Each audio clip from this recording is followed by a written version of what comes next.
I will start the tape. Okay. Right. Okay, if we start a minute early. Oh, mine says two, sorry. Oh, that's all right. No, mine says 1 o'clock also. Okay. Thank you, Kimmy. All right, we are going to start the City of Yachats City Council meeting of October 15th, 2025. Attendance is Councilor Carey, Councilor Collins, Headland, myself, Mayor Craig Birdie, and Councilor Shaughnessy is on a long-planned trip to Ireland, and so she will not be in attendance today. We also have our city manager, Price, and Kimmy Jackson, our city assistant recorder. All right, first order of business then is our announcements, proclamations, and correspondence. We did have some correspondence. We had a speed camera enforcement letter come in, which is available to read on the website. I won't read these unless somebody requests it. We also got a letter I see, must have been today, regarding vacation rentals. And again, that's on the agenda, so we can discuss that later. The mayor did generate a letter yesterday, and I will give it to Ms. Jackson regarding a letter to Senator Wyden expressing concern with the possibility of logging in our watershed. So it is purely an economic argument, saying that in the past, the Northwest Forest Plan considered all aspects of an economy, including city economy, weighed against logging interests specifically. And so we have been protected for many years because the economy of our city depends on those watersheds, and the forest plan was very favorable to us. There are now management plans are being revised, and logging sales are happening behind closed doors. And I was simply asking the senator to continue the practice of weighing real economic interests of our city versus a short-term logging interest, should anybody decide to log. And there are no current plans that I'm aware of, but I just wanted to make sure we had that letter on file. Okay, I also wanted to note that the city manager sent a very nice letter today to those that participated in our emergency preparedness exercise. That's already a matter of public record, but I just wanted to note that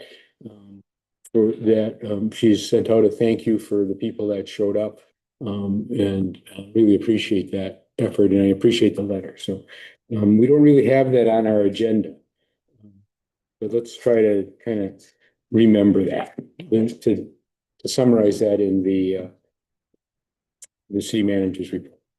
Okay, any other announcements? Anything pending? Well, I did attend a meeting of COAD yesterday, the community organizations active in disaster.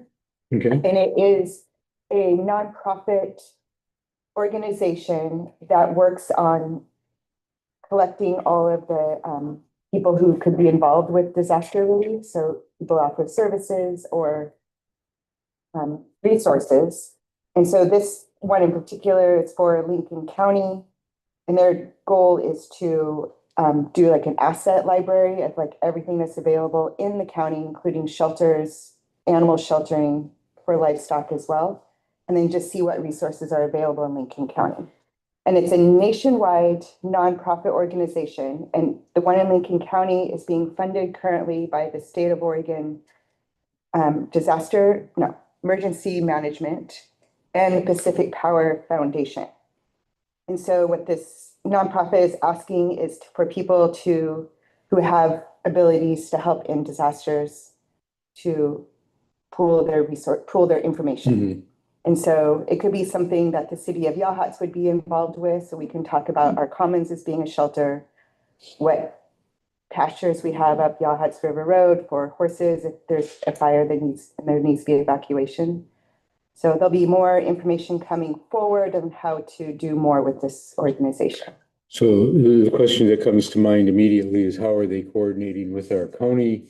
So it's all Okay. connected. So this group was already working with the Echo Mountain wildfire. And so now they're just formalizing it. And so at the meeting yesterday, we had every single person from every single possible organization in Lincoln County there, including Okay. the sheriff's department. Okay. So there'll be more information to gather, but I think it'd be something to explore. Yeah, I think we should keep an eye out for it. Is there going to be, I would suggest a letter of some sort, something more formal than Yeah, so just having a meeting. Yeah, so it was the first meeting yesterday. We'll be getting emails. Everyone who attended will be getting emails to finalize. Okay, and so bring that to the city manager and the council. Thank you. Okay. Anything else? Okay, if not, I was supposed to ask the viewing audience on, is this Zoom or are we on YouTube? Zoom.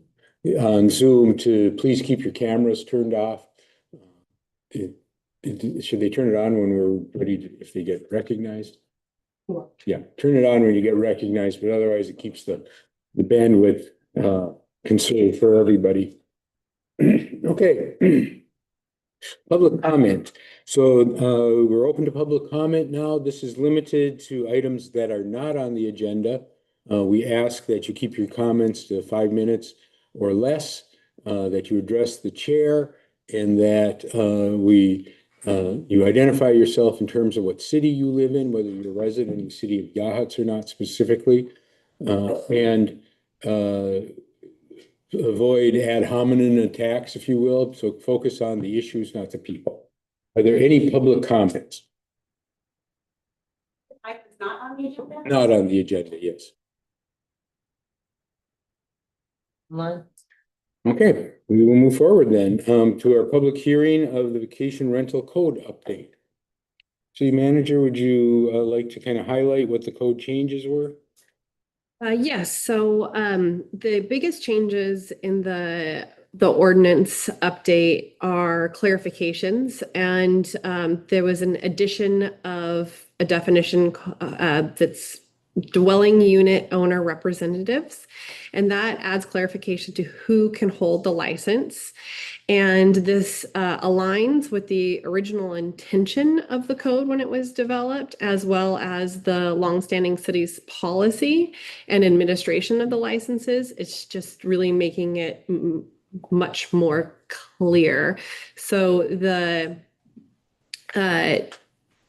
definition reads as dwelling unit owner representative means the natural person that is issued and will hold the vacation rental license for the dwelling unit. The dwelling unit owner representative must be an owner of the dwelling unit, whether personally or by way of an ownership or beneficial interest in the owner, such as a corporation, entity, or trust. The dwelling unit owner representative may be two natural persons jointly, provided both persons appear on the current deed for the dwelling unit as tenants by the entirety or tenants in common.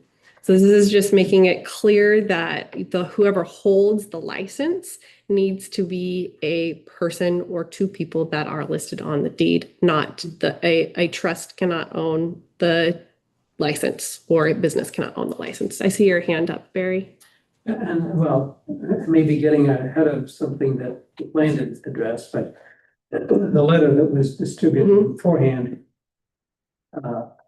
misunderstands that. And actually, I will mention later when we approve the minutes that there was a unclear, misleading description of that in the minutes. But the short answer is we're not prohibiting corporation or a trust from owning a vacation rental. We're just requiring that we need a human being as a contact. Yes. So, and that I think ought to be completely responsive to the letter that was received recently. Yes, thank you for that clarification.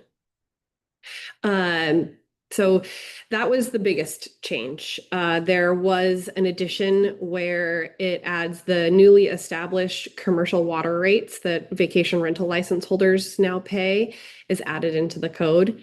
There was discussion about adding fireworks violations to the ordinance that did not specifically get added in there as per our city attorney advised that we do have violations provisions already in the code and to stick with those. There was clarification added regarding re-inspections and the timeline for those to be addressed. It was also a timeline extension identified for any issues that were determined during inspection or re-inspection, going from 5 days to fix those to 20 days to fix those. So adding some time in there. Yes. Just wondering if this is where it would go, or if there's another piece that identifies what is when they have their visits to see if they're approved and so forth, because we did talk about possibility of putting in that they have with chimneys. That is not part of the code. It's part of the inspection list. Okay, that's what I thought. Okay, Mhm. thank you. Mhm. Yep. Mayor, The other item that was added was you have to collect revenue within a 2-year period or your licenses expired, yes. which we just did this year, and about 12, 20, can't remember what the number. A number of people that had not ever collected revenue on their license decided to give it up. And now we're just mandating that you have to collect revenue or the license goes to somebody else. And those were the largest changes. There was continuing discussion. We did determine that in the last meeting that we would not include ADUs as dwelling units that were able to get vacation rental licenses. It does list still that duplexes and triplexes are allowed. There was question about that, and that could be discussed further or not, depending on what the city council would like. And each unit would need to have their own license. Mhm. Yes. Mhm. Any council discussion? Yeah, is there a pretty significant distinguishment between ADUs and a duplex? ADUs are not listed at all. And so, but if you're looking, could someone be like, oh, my ADU is actually a duplex, and then be able to get around that? Like, I guess the definitions, is it clear enough somewhere else? So if somebody were to take their basement and made a unit downstairs, would that be considered an ADU or a duplex? We need to ask the city planner. Good question. There is a definition of vacation rental and what that means in here. It says vacation rental means a single family dwelling, duplex or triplex, which is rented or held out as available for rent for a period of less than 30 days. And it goes on to talk a little bit more about like the timing and stuff. But I think single family dwelling, duplex or triplex, I think that we have enough definition of what a duplex is or triplex is that it would be different from what we consider an ADU for the city, in our city, other city code definitions as we develop those for allowing ADUs, because right now ADUs are not allowed. Yes. An ADU be what you just described, a single living unit? I mean, like your words, I didn't. A single family dwelling. So an ADU would be that, would it not? No, it would be one single family unit on one piece of property. ADU stands for accessory dwelling unit, so Right. the label itself means this isn't the dwelling unit, this is like an accessory, and typically, I wouldn't say always, typically an ADU is a little bitty building or a camper, or a permanent camper, or something on the same property, and we don't allow it.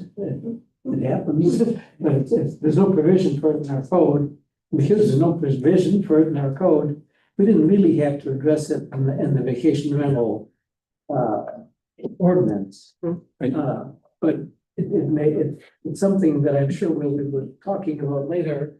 I mean, future meetings, Mhm. because we are talking about ADUs and. expanding the housing capability of the town.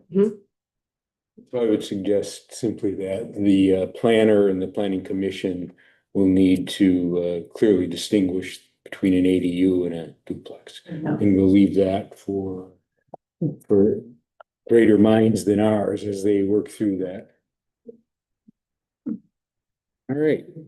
Any other comments regarding the revisions to the code from the council? If not, I think it appears certainly that there's a great deal of public interest.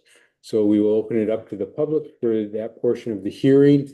I ask that you come to the front, that you state your name, that you give us the city in which you live, and keep your comments to 5 minutes. And if something has already been covered, I'm just because of the interest in it, I'm going to ask that you just defer your comments if it's already been covered. All right. Michelle. Great, we need to get back to a restaurant. Okay. I'm Michelle Corrigan. I've lived in Yachats for 30 years now. I've had a business at own a restaurant for 15 and down at Hasita Head for 27. I wanted to ask a question before I proceed because it sounds like there was it said in the code that you could have a vacation rental be in an estate, but only if one person is given a license. So if I'm understanding this correctly, if a family owns a house in an estate and the elderly mother passes away, then we lose our vacation rental. Is that what I'm understanding? Is that how the code is written as it is now? It can be more than one person, so it can be up to 2 people, and their name has to be on the deed. So if an elderly person wanted to have their pass their deed to another person, It can be put on at any given point and have people on the code, on I'm- the license. At the time of, at the time of licensing, yes. Obtaining. Mhm. So and that would be, or what about on renewal? No, we have never done it. Once you apply for a license, it's who's on the title at the time. You have to make sure all the members are on there at the time and they have to be, I believe, at least 18 years old. Is how we've done it. We've never let anybody keep adding on. I mean, it just negates kind of it moving on for 100 years. Yeah, so if there was a trust within the property with the elderly person and a child or 2 that are part of that ownership, when you apply for the license, you could have that elderly person and a child that are both part of the deed, and then that would continue on. If those children were not on the license when it was obtained, then it would have to go back in the pool and be reapplied for. okay, Mhm. so that means that the house because this is very real for us right now. We've had a house well, I'll just go back to my statement because I might wander around a little bit. Okay, I'm starting the clock then, because you did have a question, so. Yes, we've been in this community and we fell in love with it in 1996. I've raised my 2 children here. In 1999, there were 4 of us living in a half of the upstairs of the keeper's quarters down at Hasita Head. And we knew that one of us had to move out. My parents decided to buy a little house in Yachats. They lived in this little house for 2 years. It's 1,000 square feet over on the corner of Marine Drive and Ocean View Drive. My mom's a pastry chef and both are career chefs, and cooking in a 25 square foot kitchen was cute for a while, but they outgrew that and wanted to have something more sustainable for their family to gather in. So they made it into a vacation rental, and since then we've continued to use it, cherish it, and share it with hundreds of families who have made their beautiful memories here in Yachats over the years. That home, our family's beach home, is a part of who we are. It's where we celebrate birthdays and countless family milestones. My oldest son just had his high school graduation there, and now he's at U of O. when my mom comes to town, she is 85 years old and she owns the home, this is where we gather because our homes aren't big enough for her to stay in. So my parents worked hard for this dream and they've done everything they can to love and care for it. It's our beach house and we have shared it with lots of people who have also fallen in love with yachts. In the proposed ordinance, as it is written, it would be impossible for families like ours to hold on to this home. To rent the house, which is 1,000 square feet, and maintain all of the mortgage and taxes and upkeep, it would not be sustainable to rent it month to month and have it be 1,000 square feet. Or our other option is to have it sit empty. As written, it essentially telling families who've helped build and sustain this community that we either have to let them sit empty or sell them. And there's a good chance if we were to sell it, it would be to a wealthy out-of-towner who would buy the home and keep it.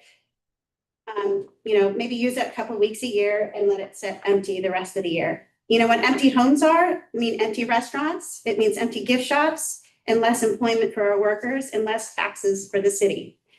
And the people who fill these homes, instead of them being empty and getting run down, they are people who most likely couldn't afford to buy a home. They get a chance to come and stay in a beautiful vacation rental on the beach with their family and make memories as well. Should we only let the wealthy people have these experiences and own these homes? None of this is what YAHOT stands for. This has always been a community rooted in family, legacy, and connection, an enduring sense of itself. It's unfair to families like ours. It's simply we want to preserve what our parents built and pass on. My dad died this year, and my mom's 85 years old. And we'd like to keep our family home, as they worked hard to do. But the ability to rent it out to other families we won't be able to afford. The ability to rent our home allow to other people to enjoy and earn money that we reinvest in our family beach home. And we're not alone. There's lots of other families who want to pass on their beach houses and family traditions, but they won't be able to do so if they can't have their name also as a family on the permit. We're not asking for a corporation or a big vacation rental company. We're just asking for our family to keep the vacation rental license and have it in our trust and allow our successors, my sons who grew up in this town, to be able to also keep it and not have it sit empty. On behalf of my family, I'm asking you, please don't force us to sell our home or have it sit empty. Please consider this language so that trusts, estates, individual family successors are treated fairly, that we can retain our vacation rental license and continue to contribute in positive ways to the community we love. Thank you. Thank you.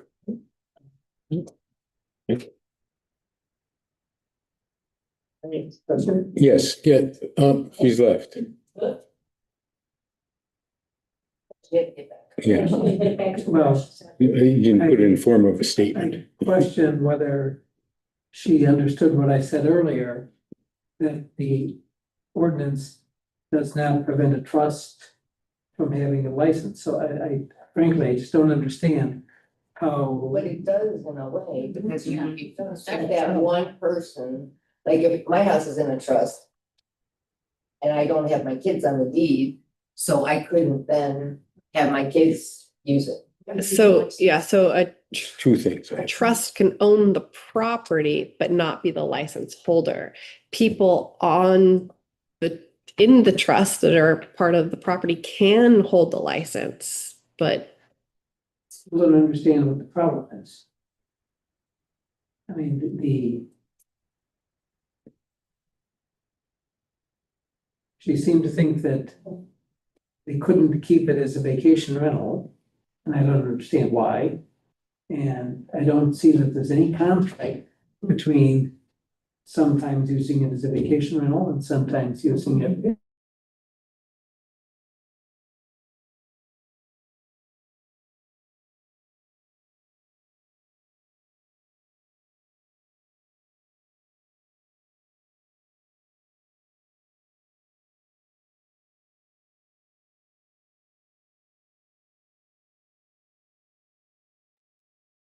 Help, we're locked out.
Hello?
Property, but the licensee would be deceased.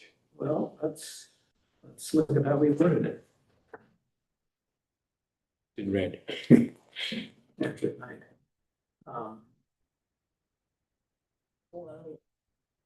Yeah, Yeah, why don't we do that? That's good. Good afternoon. Thank you for having us today. I'm Jamie Michelle. I'm a resident of Wallport, and I'm here today as a representative of the Via Oregon Coalition. We're a coalition of local homeowners, small business owners, and community advocates who support fair and balanced short-term rental policies across the up and down the Oregon coast. And we really appreciate your time and fine tuning this ordinance. It has been vague, a little gray, and but our issue is exactly that of I'm sorry, I don't know if my else is on this counselor here that just spoke. Counselor Collins. So hopefully my statement will help bring the everybody's thought process together maybe. So we are deeply concerned about the language that limits licensing only to a natural person. The restriction's not only practical, but it's legally questionable. Under the US Supreme Court Citizens United decision, corporations and LLCs are recognized as persons under the law, and they have the same right to own property and exercise ownership related privileges as any individual person. And denying these lawful entities the ability to hold a short-term rental license directly conflicts with the precedent and creates unequal treatment of the law. consider a simple example, like kind of what has been discussed by the last two comments. If we take a family trust as a perfect example, because many of us do hold title in our family trust. But same thing, if you have any kind of a corporate entity, the entity stays in title.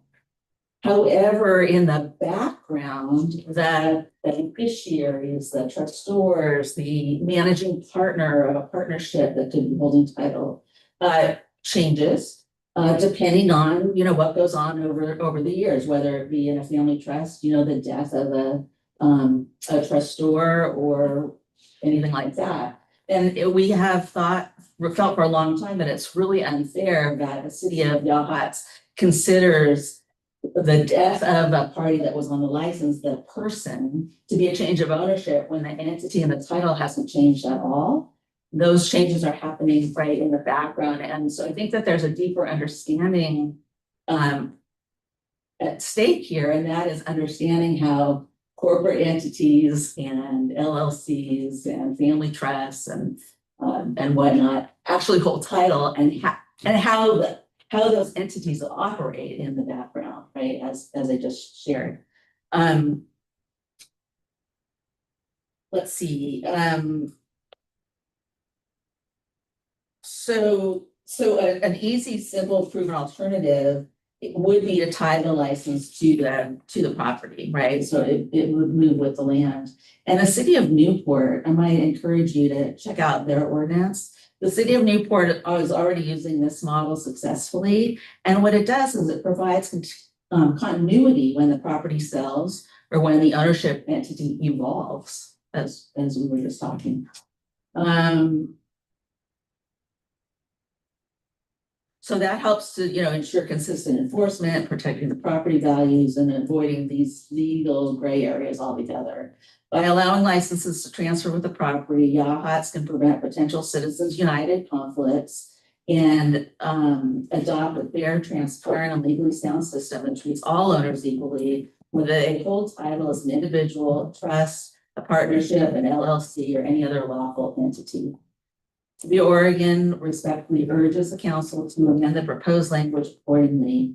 This is an opportunity for Yachats to continue to lead with balanced policy that upholds fairness, clarity, respect for both property owners and the community at large. And I thank you very much for allowing me. I have a theoretical question, and it's only theoretical. So if, You want me to- yes, so But if my father owns a pharmacy or a doctor's practice, and it's held in a trust, and that person dies, does the license to practice go with the property? Are you talking about the license of the pharmacist or the business? You know, I'm license? talking about the license of the pharmacist, because what we're doing here is separating the property owner from the license holder. I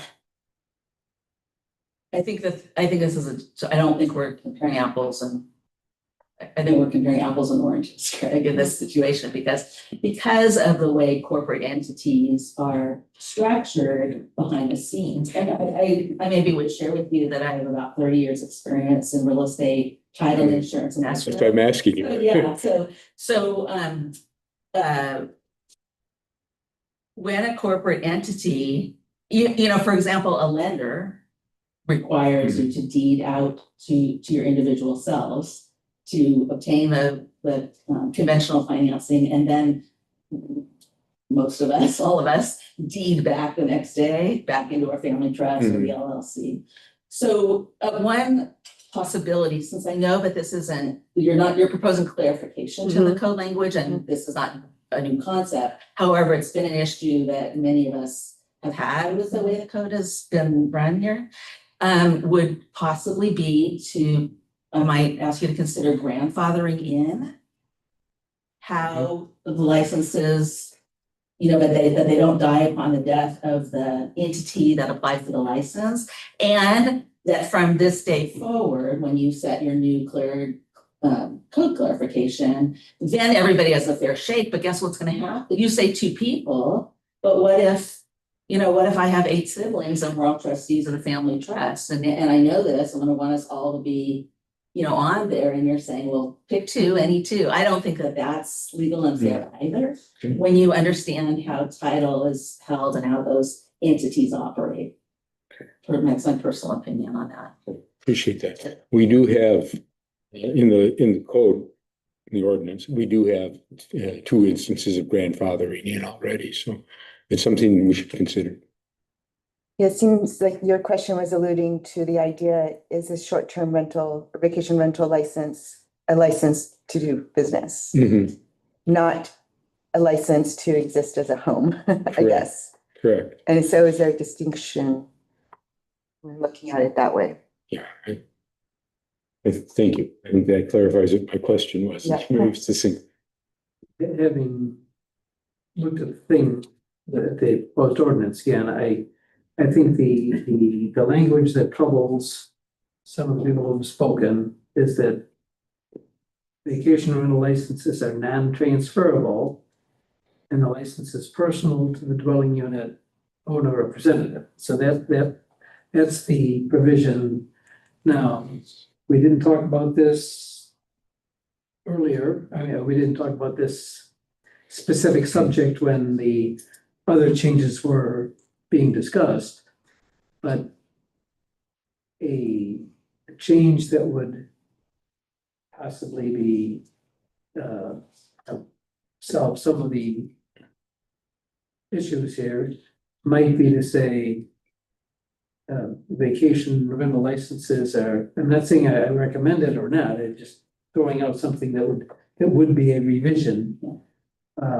Say that vacation rental licenses are non-transferable except as provided in the next sentence. That, you know, that they are personal to the dwelling unit representative, shall be transferable only to another current owner. Well, when I say current owner, I mean either a co-owner or another representative of the trust that holds property, something like that. Yes. Another, I know, I was saying, asking if you mean beneficiary also. well, yeah, a beneficiary, so of a land trust. So, and that may, I haven't thought through how that affects what we're trying to accomplish here. What we're trying to accomplish is knowing who we gotta talk to and not having, and I guess one of the things we're trying to accomplish is not having vacation rental licenses last forever. But anyway, I think I see an issue here and I see something.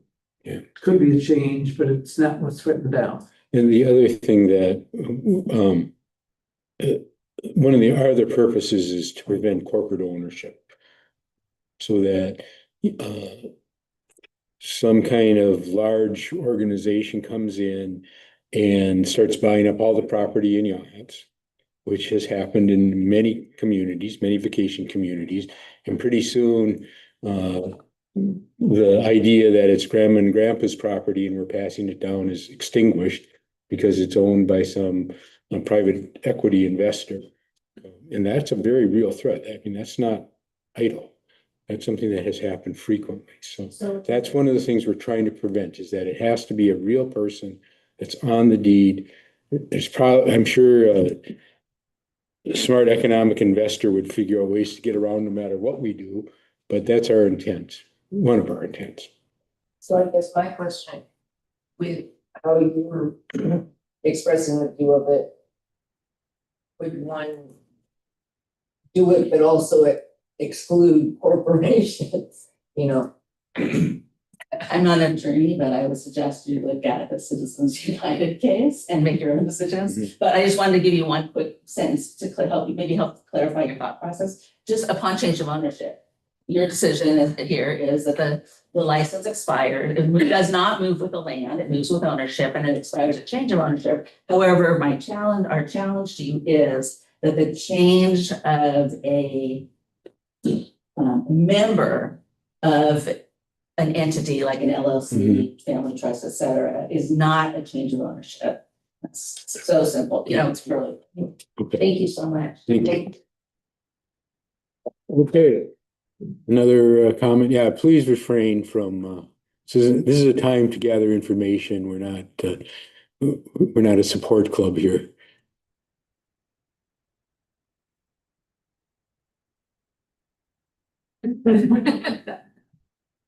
My name's Douglas Cochran. Wife and I have owned a home here for 25 years, have resided here. Part of that time, we're currently residing in Olympia, Washington, because our youngest grandkids are there. So some years ago, we bought the house intending to retire here, and when we get old enough, we probably will. But at this point, we've been using it as a vacation rental.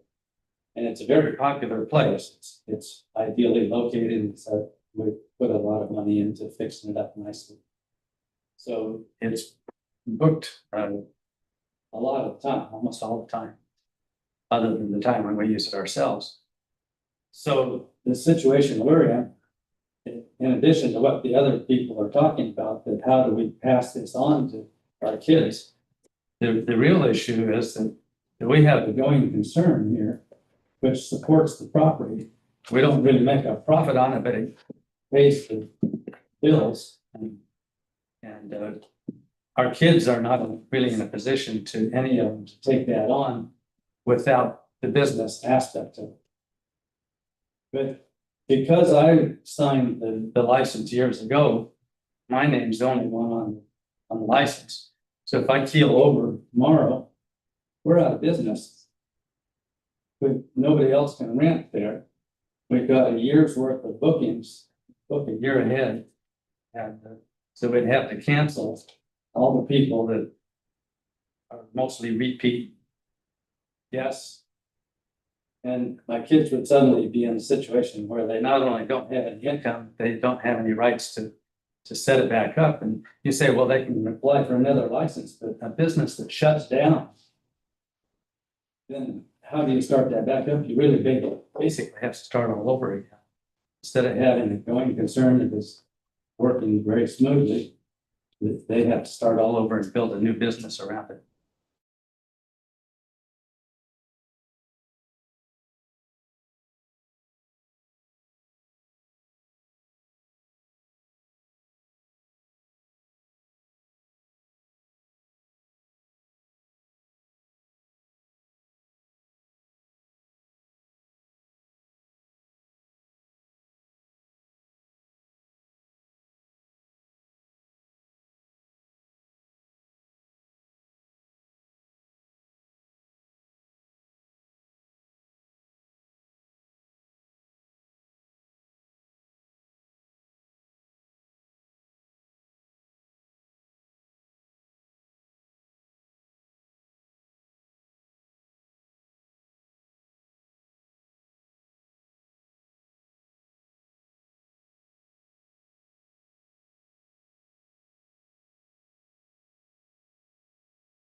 hello, hello.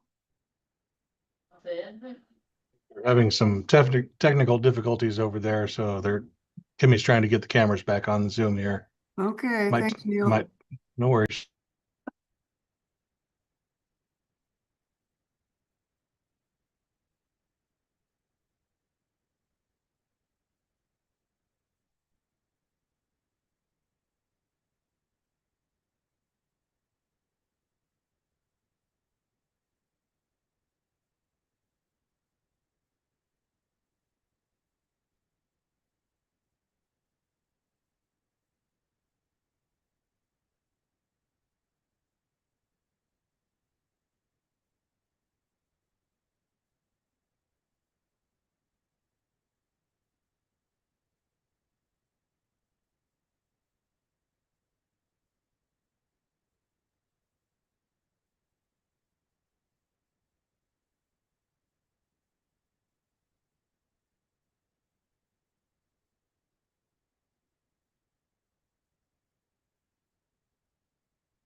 Well, we have 125 licenses, and my understanding is we've had about a 10% turnover a year. So 10 to 12 people decide that it's not as lucrative running a vacation rental as they thought it would be and let their license lapse. And how many are on the list? It's not that long anymore. I'm sorry. There was an extensive list when we first put the cap on. At the last time I checked, there was, I think 6 people on the list, and we reevaluate where we're at. Anytime one becomes available, we'll contact the next first person on the list and see if they're still interested. And sometimes they are, sometimes they're not. And then sometimes we'll go through all, the first 5 or 6 people before we get to a person who's actually ready to rent their house. That doesn't sound that bad. Mhm. 6 people. Yeah. The other question was, what's the change to the water rate, I think? The commercial rate is 25% higher than the residential rate, base rate, and there are no free units or included units. In a residential rate, there are 2 included units. So if you had a short-term rental and you only rented it, say, around Thanksgiving or something, then you would have to pay that commercial rate all the time Yeah. anyway. So it's another, basically, It's a sword in your plan if you financially, Yeah. so. It's about, what did we figure, $400 to $600? I can't remember, somewhere in that area. So if you are running a business, if you only rent it for a few days a year, yeah, that's a problem. But if you're renting it, as the gentleman said, 70% of the time, it's not as significant. And you can always adjust your rates also. And there's things that you can do as a rental person, as a business running to make up for that. And it is a business. I mean, many people run this as a business for their home. It's not, but there are a few people that it's very casual. It rules. I just have one more comment, then I'll get out of here. I think tourists are good. They spend money. They'll spend $100 for dinner together. They love it. They have a good experience. That Yawlitz has a great reputation for that. And to do anything to discourage bringing in more people in the city, I think would be terrible. I used to be a small business owner. It's never easy, even in the best of times, let alone, since COVID and just watching businesses crash. But anyway, it's a good city, and I just wanted to stay a good city for everybody, especially business owners. And addressing only your question about turnover and licenses. One of the provisions, and this was mentioned earlier, but I'm gonna focus on it. One of the provisions in the proposed ordinance is that, the people there are people who have been hanging on to a license, haven't used it for years. Right. And after 2 years of non-use, license goes away. So That's great. that will shorten the waiting time, I guess. I'm glad you instigated that. All right. Thank you, Shirley. Ms. Jackson, anybody online have a question? You might want to ask them again. Okay. It just came. Okay. Is there anybody online that would like to comment? I apologize. Apparently, we've been having some continuity issues, but if you, so we're asking to not repeat. We have a lot of people that have had an opportunity to speak. Raise your hand if you'd like to speak.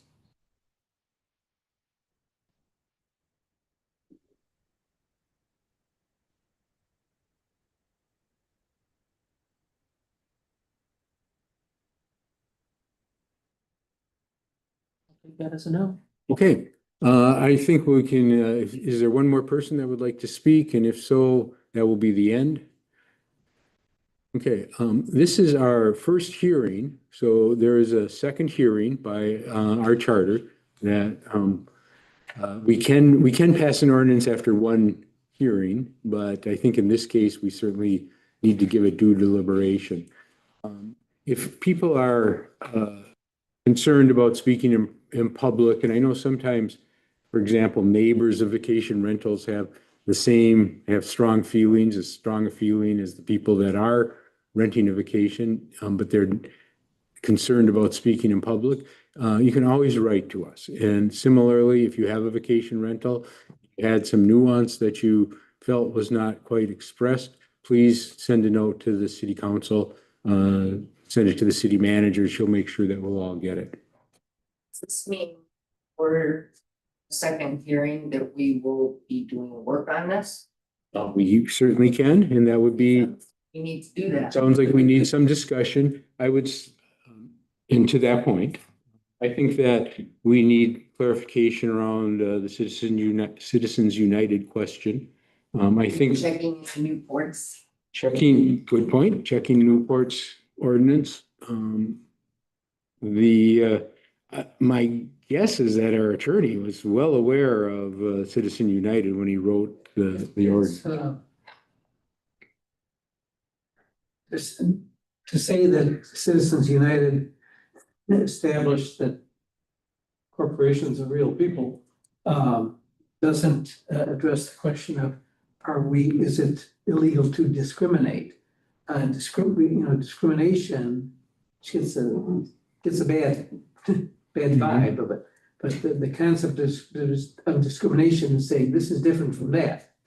Now, we cannot discriminate on some bases, ethnicity, all humans are the same, but to say that this ownership is different from that ownership is not discriminating against humans. So I expect that our attorney would not be impressed by this Citizens United argument. But there's, I agree, there's other things, we ought to be looking at everything. That question, the Newport ordinance. And so, and to respond to my colleague here, I think if we make any change at all, then we're starting over again with the first reading and the second reading again. Is that? I believe amendments can be made between the first and the second. Yes, I think I think the charter's clear. No, I lost. The other item that came up was grandfathering. Yeah. It's a possibility. As a possibility. And then the question around grandfathering is how many generations? I mean, just as the people here said, the only way I could establish my home here was by doing a vacation rental.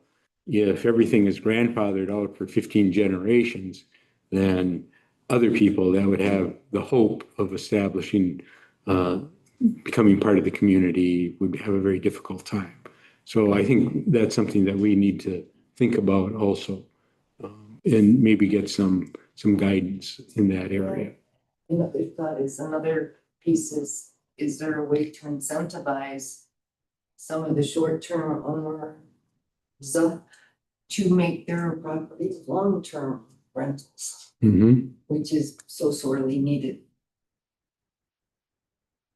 Yeah, that's a great point. And, we did hear some testimony that there's no way we could use it as a long-term rental. My question is why? It's mortgage. I'm sorry. Because of the mortgage. If somebody's only paying you $1,000 for 30 days and your mortgage is $2,000, plus your bills and the added commercial water, there's no way you can do it. As a long-term rental, you don't pay commercial rates. True, but. And a lot of the long-term rentals, the renter pays all those other bills. That's what. But I think that's something to think about because we are desperately in need of long-term rentals in the city. Yes, one question. I've met many people that have bought or owned short-term rentals up and down the coast. And the thing about short-term versus long-term, and I'm a landlord myself of long-term rentals. But when you have a short-term rental, it allows you to come and go and enjoy your beach house and provide that opportunity for other families to be able to afford to come and stay oceanfront and whatnot too. Whereas if you put a long-term tenant in, you no longer have it as your secondary home for use. That's one of the big attractions. And quite frankly, when we talk about how to encourage more long-term rentals, the state of Oregon leads incredibly heavy in tenant protection rights, making a lot of us landlords, long-term landlords, look to other places to invest our real estate dollars. Thank you for that. All right, anything else? Yes, there just seems to be a theme coming through that maybe the short-term rentals aren't considered a business, so like not wanting to pay the commercial water rates and stuff like that. And I don't know if that needs to be clarified in the code that it is a business license. It is a business license, and we did add that. Yeah. Yeah, and there's this kind of, well, I think we need to think about this, and this is not a new, this testimony, I have not heard anything new in this testimony that we didn't hear when we enacted this bill. These questions have been, these are exact same questions and concerns that came up when the ordinance was enacted originally in 2018, whatever it was. Oh, we still appreciate But we- your feedback. Yeah, yeah. So, and there are things to think about. So we will probably next month, you think, be ready? I think. There's no hurry here. I think, yeah, I think it would be smart if we gave ourselves a little time so we can do proper investigation and make sure that we're doing this right. If we're gonna do it, we don't have to redo it again anytime soon. Yes. I'd like to be able to make sure that we take the things that we've heard today and we're giving it adequate time and thought and consideration while we amend this. And I can take these notes and continue working with our city attorney on this verbiage. Okay. All right. So I'm going to close the public hearing and we will move on to the next order of business. All right, so thank everybody for attending. I appreciate it. Okay, next order of business is the consent agenda. I am assuming all of the city council has read through it. Any questions or comments regarding the consent agenda? Yeah.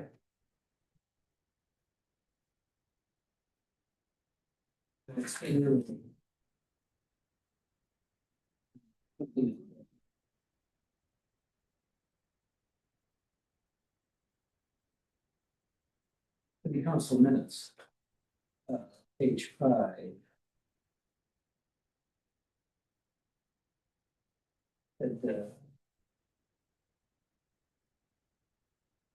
Just made a statement that the vacation rental ordinance was intended to prevent corporate ownership of rentals. I think we banned of corporate ownership of rentals, but the proposed ordinance simply did not change it in those terms. Mhm. So in that sense, I prefer to correct the minutes just to Remove the sentence Yeah. altogether? Yes, I think so. yeah, because the previous sentence says what I think was the main thrust of the ordinance, which was to ensure that a license holder must be a person, not a artificial person. But I think that Yeah, we just dropped that sentence. I would agree. City manager, is there anything you want to highlight in the staff report?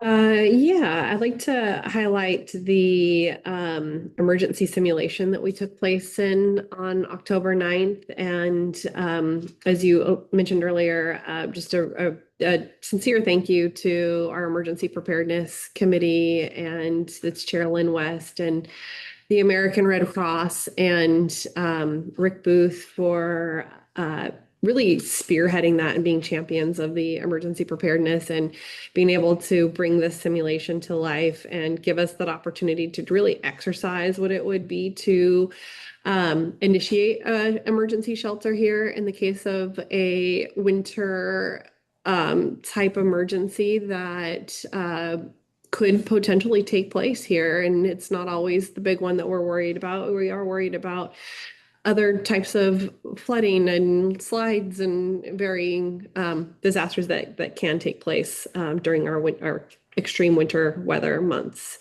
I think we all had an opportunity to learn a lot from who's gonna, open the door where the keys are if the city manager can't make it from Walport, who's next, just some things we talked about, but just actually acting them out and going through the motions was a lot different than talking it.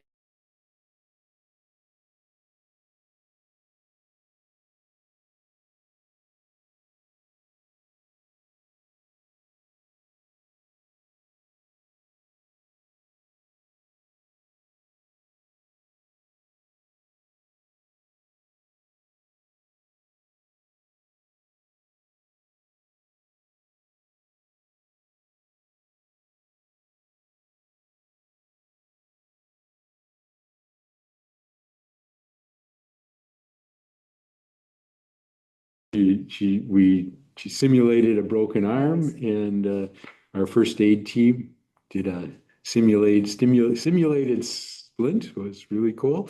And we just learned so much that I think if we do it the next depth, we'll be that much better prepared. And I know that, because we had this discussion in terms of letting the community know about it beforehand, but even afterwards, there were a lot of people that I talked to who didn't know what was going on. So somewhere there was a glitch, and just for us to be aware of that. Yeah, I think, a lot of when it was either discussed or not advertised really, it was more of an internal project. And then we did put a call out for people who'd be interested in coming to participate. But I think the initial conversations were really more internal focused. Which makes that first real run next time if we do it. Yeah, I think that's a good point. Absolutely.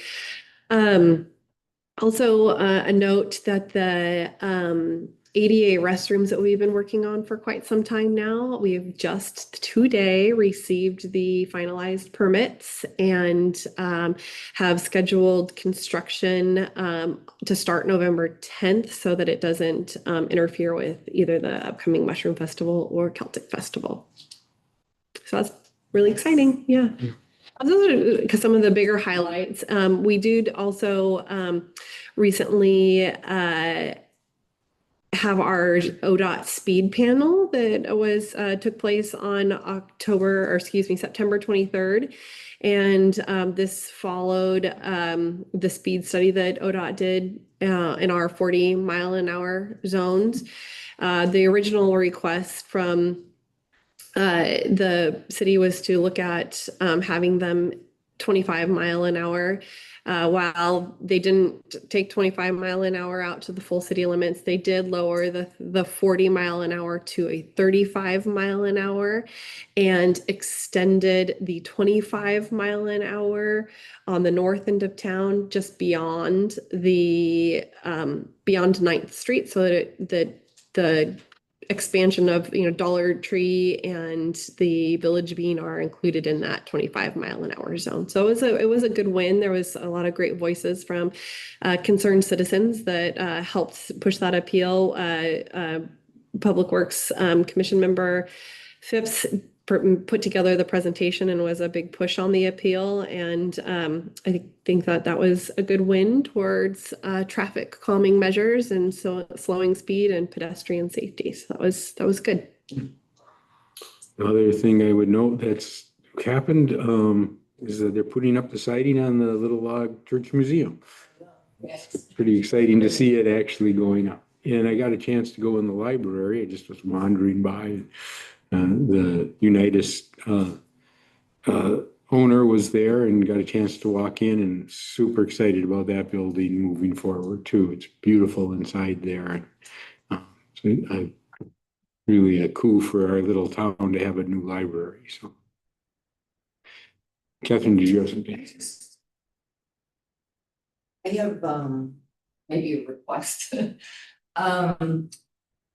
In terms of the deputy's report, which again was good to see, I think there's a couple of events that I know of that aren't on there.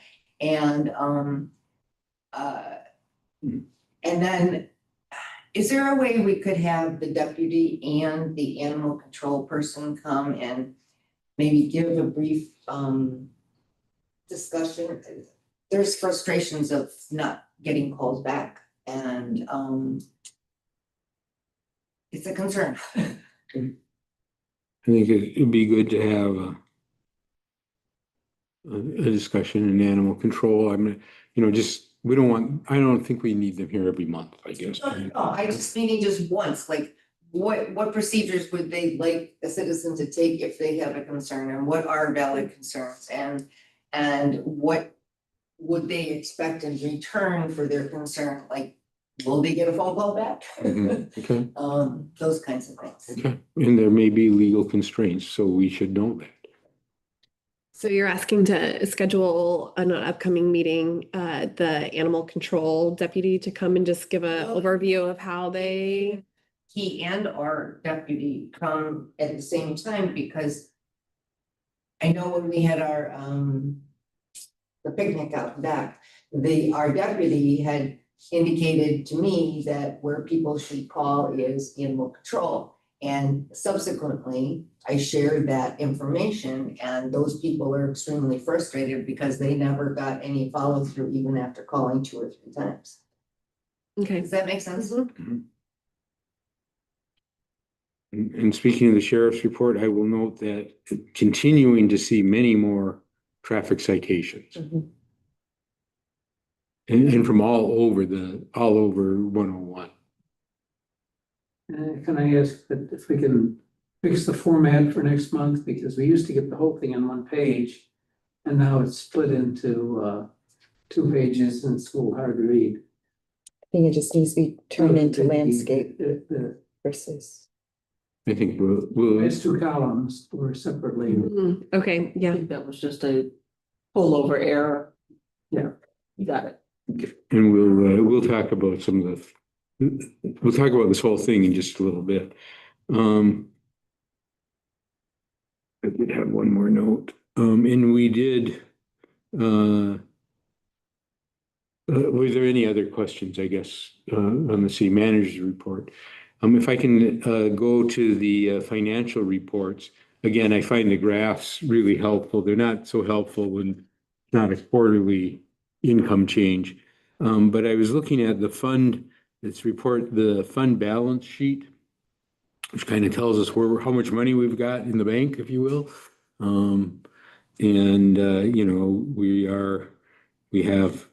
We're well funded compared to most cities. We're overfunded by all standards. But in the report, it goes back to June 17th and 18th, prior to when we were still doing modified accrual. And then it goes, 19, 20, 21. How much of that do we need to carry forward? I mean, the purpose of this should be to help us make decisions and to see where we're at. Do we really need 7 years of past data or not? I think as a business, you'd probably be looking at 3 to 5 years, not 9 years of data or 8 years of data. I mean, there's benefit to seeing all 7 years because a lot of things have happened in the last 7 years. And Yeah. so it's nice to see the changes as. I'm not recommending that they get lost. I'm just saying that in terms of the report, do we need all those, or can we, because we're going to run out of columns pretty soon. For one thing, and I think a rolling 5-year report would be adequate for us to know where we're at. So drop off the 2017, 2018. Yeah, Before. so at least I would drop it all. I would go to 2021. But if other members think that they need those years for whatever reason, I mean, I have no problem carrying And it. it wouldn't run out of columns if you dropped the last one when you had a new one. That's what I'm suggesting. Not the last one. Yeah, but I think we can clearly drop 17 and 18. I don't know what it does for us. Any agreement? Okay, well, that's just a general agreement. It's nothing. Okay, so that's the consent agenda. Any additional comments on the consent agenda? If not, can I get a motion to approve the consent agenda? Okay, all those in favor say aye. Aye. Aye. Okay, passes 4-0. All right, next order of business is speed camera work group presentation. So by Mr. Phipps. Looking forward to this, Don, but let me be clear. My guess is that we've all read it in detail. And if not, so please don't read it. I'd like to just kind of open up the topic. Okay, Get a chance. please, of course. So today we're going to hear from a group of citizens that are advocating for the installation of speed cameras to help slow traffic. And they have requested for the formation of a work group to further explore this proposal. However, it's important to note that the speed camera installation is not currently identified as a deliverable in the city council's goals. While work groups are primarily driven by volunteer efforts, they do still require substantial staff resources. With this in mind, as you listen to the presentation today, I'd like the council to think about providing direction on how they'd like to see traffic calming happening within the city of Yachts and the community that you serve, and what strategies would be most effective. Recently, with the assistance of the same citizen group that's going to be speaking today, we did have the success with ODOT in reducing the speeds. While this has been officially changed, these changes are not in yet effect, and we have not observed their impact on the traffic patterns yet.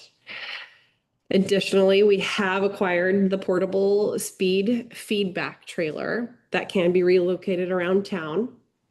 This trailer, along with the 2 fixed speed feedback signs, do show potential for slowing traffic, though we have not yet deployed this to fully assess its effectiveness. This is something that we have agreed to get, but we have not received it yet. We've purchased it. We're still waiting for it to arrive. So we don't know its effectiveness. We do assume that it will have some effect on the overall speed that we see within our city and in the 25-mile-an-hour zone and the 40-mile-an-hour zone, as it can, 30, thank you, 35-mile-an-hour, as it can be moved.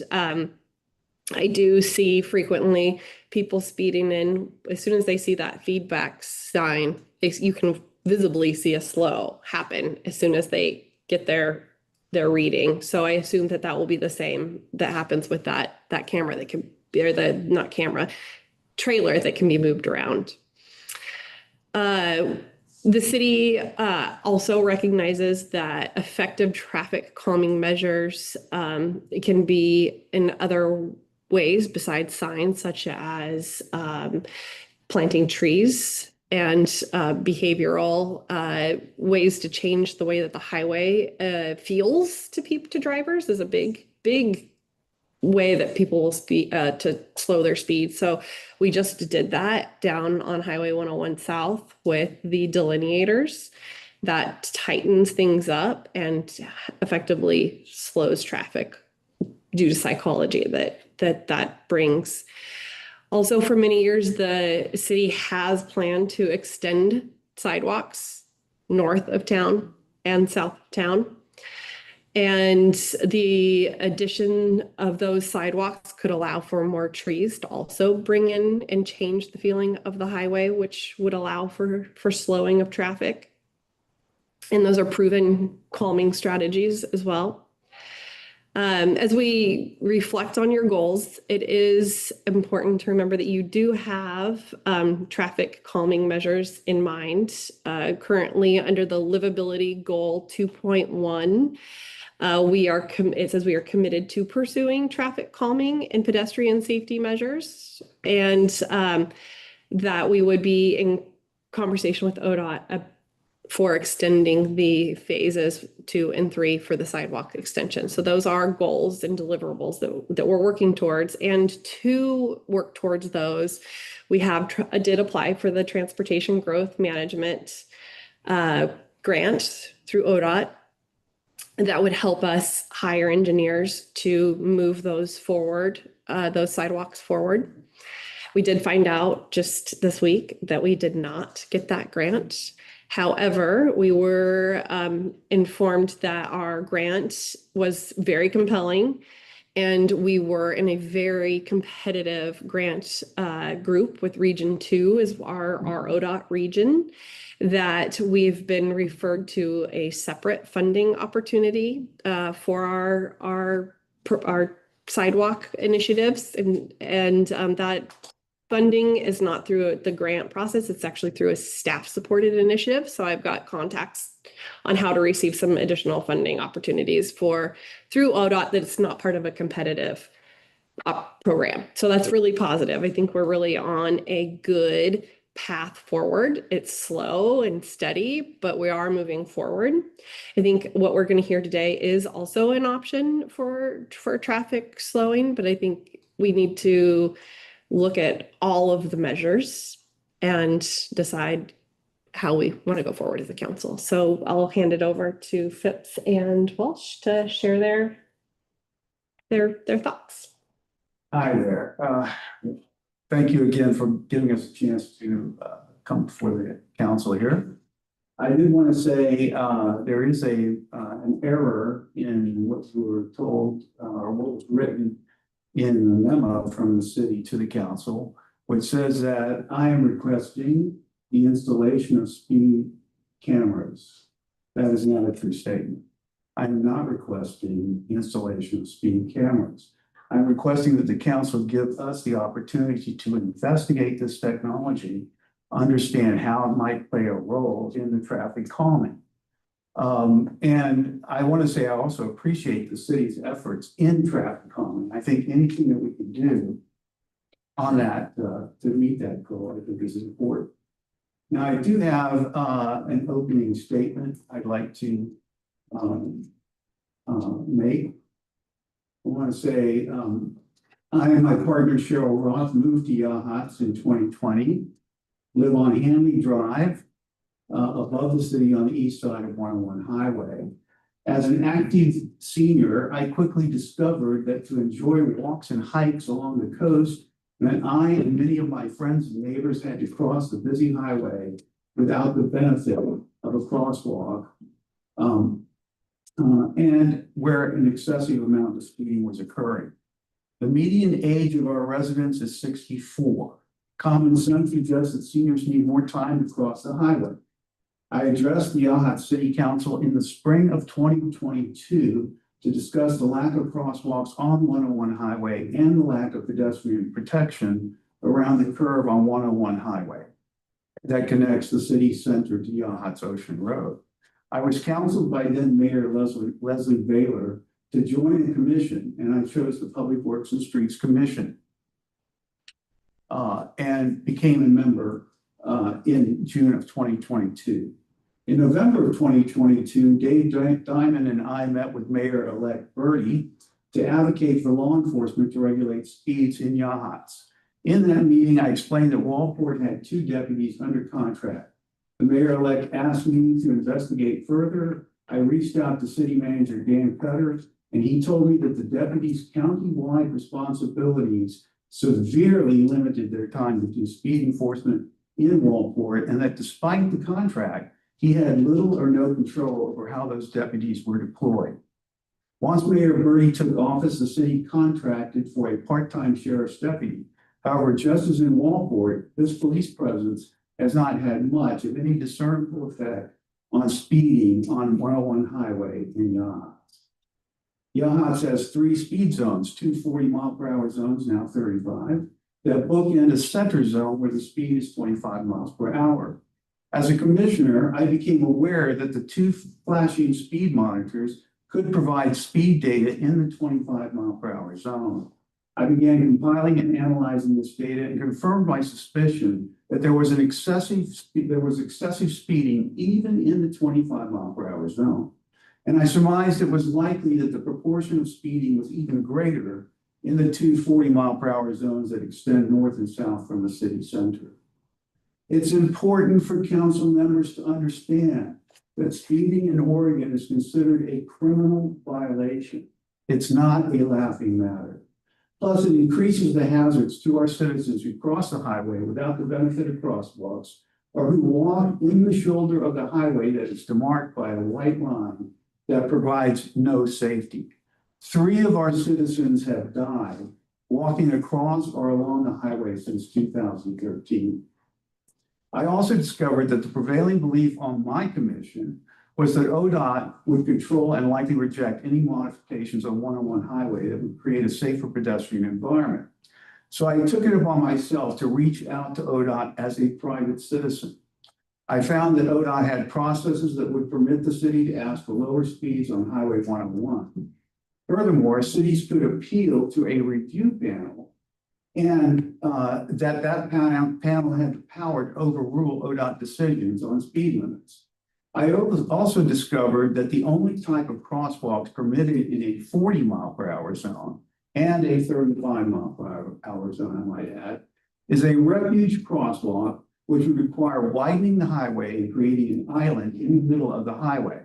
Rick McClung has estimated the cost for each refuge crosswalk at $250,000. This was a key reason why I encouraged the city to ask for a 25-mile-per-hour speed limit on all of 101 highway. So that we could add painted and or flashing light crosswalks with ODOT approval across the highway without having to incur exorbitant expense. I explained this to my commission over several sessions. By unanimous vote, they supported my effort to request that the city ask ODOT to lower the speed on 101 highway. I then came before this council in February of this year and urged the council to direct the city to ask ODOT to lower the speed to 25 miles per hour on 101 highway within city limits. The council did so. The city asked for and ODOT conducted an 8.5-hour speed measurement test in the 40-mile-per-hour zones. The Lincoln Chronicle erroneously reported that this was a 3-year study, but it was not. It was conducted from Tuesday, April 8th to Wednesday, April 9th of this year. Even though the measurement period was too short to produce a statistically reliable depiction of the speeding in the 40-mile-per-hour speed zones, ODOT found that 71% of the vehicles measured in the north 40-mile-per-hour zone and 83% of the vehicles measured in the south 40-mile-per-hour zone were exceeding the posted speed limit. 71% in the north, 83% in the south. I should explain here that I have owned and directed a marketing research for the last 32 years and conduct studies for Global 1000 clients, which involves recommending sample methodology to ensure valid and statistically reliable data. ODOT used its data to deny the city's request for a reduction in the speed limit, even though the data was flawed and not statistically reliable. I argued to my commission that the city should appeal ODOT's ruling, and they voted 6-1 in favor of appeal. I then sent an email to every member of this council stating why the city should appeal the ruling and received an email of support from the mayor. The city then filed the appeal, and I created and made the presentation on the city's behalf to the Independent Speed Zone Review Panel. The Speed Zone Review Panel agreed with the city that the ODOT speed limit was too high and rejected ODOT's ruling that the 40-mile-per-hour zone remained unchanged. The speed has subsequently been reduced to 35 miles per hour in both the north and south zones. During my tenure as a commissioner, I became aware of the city's struggle to maintain its capital reserve budget. This was the reason my commission recommended the city adopt new water rates. 2 further events caught my eye. First, in 2023, the state passed a bill signed by the governor that enabled cities to deploy speed camera enforcement on their roads. Second, the city of Albany introduced speed camera technology in school zones and estimated it would produce $3 million in revenue for the city in 2025.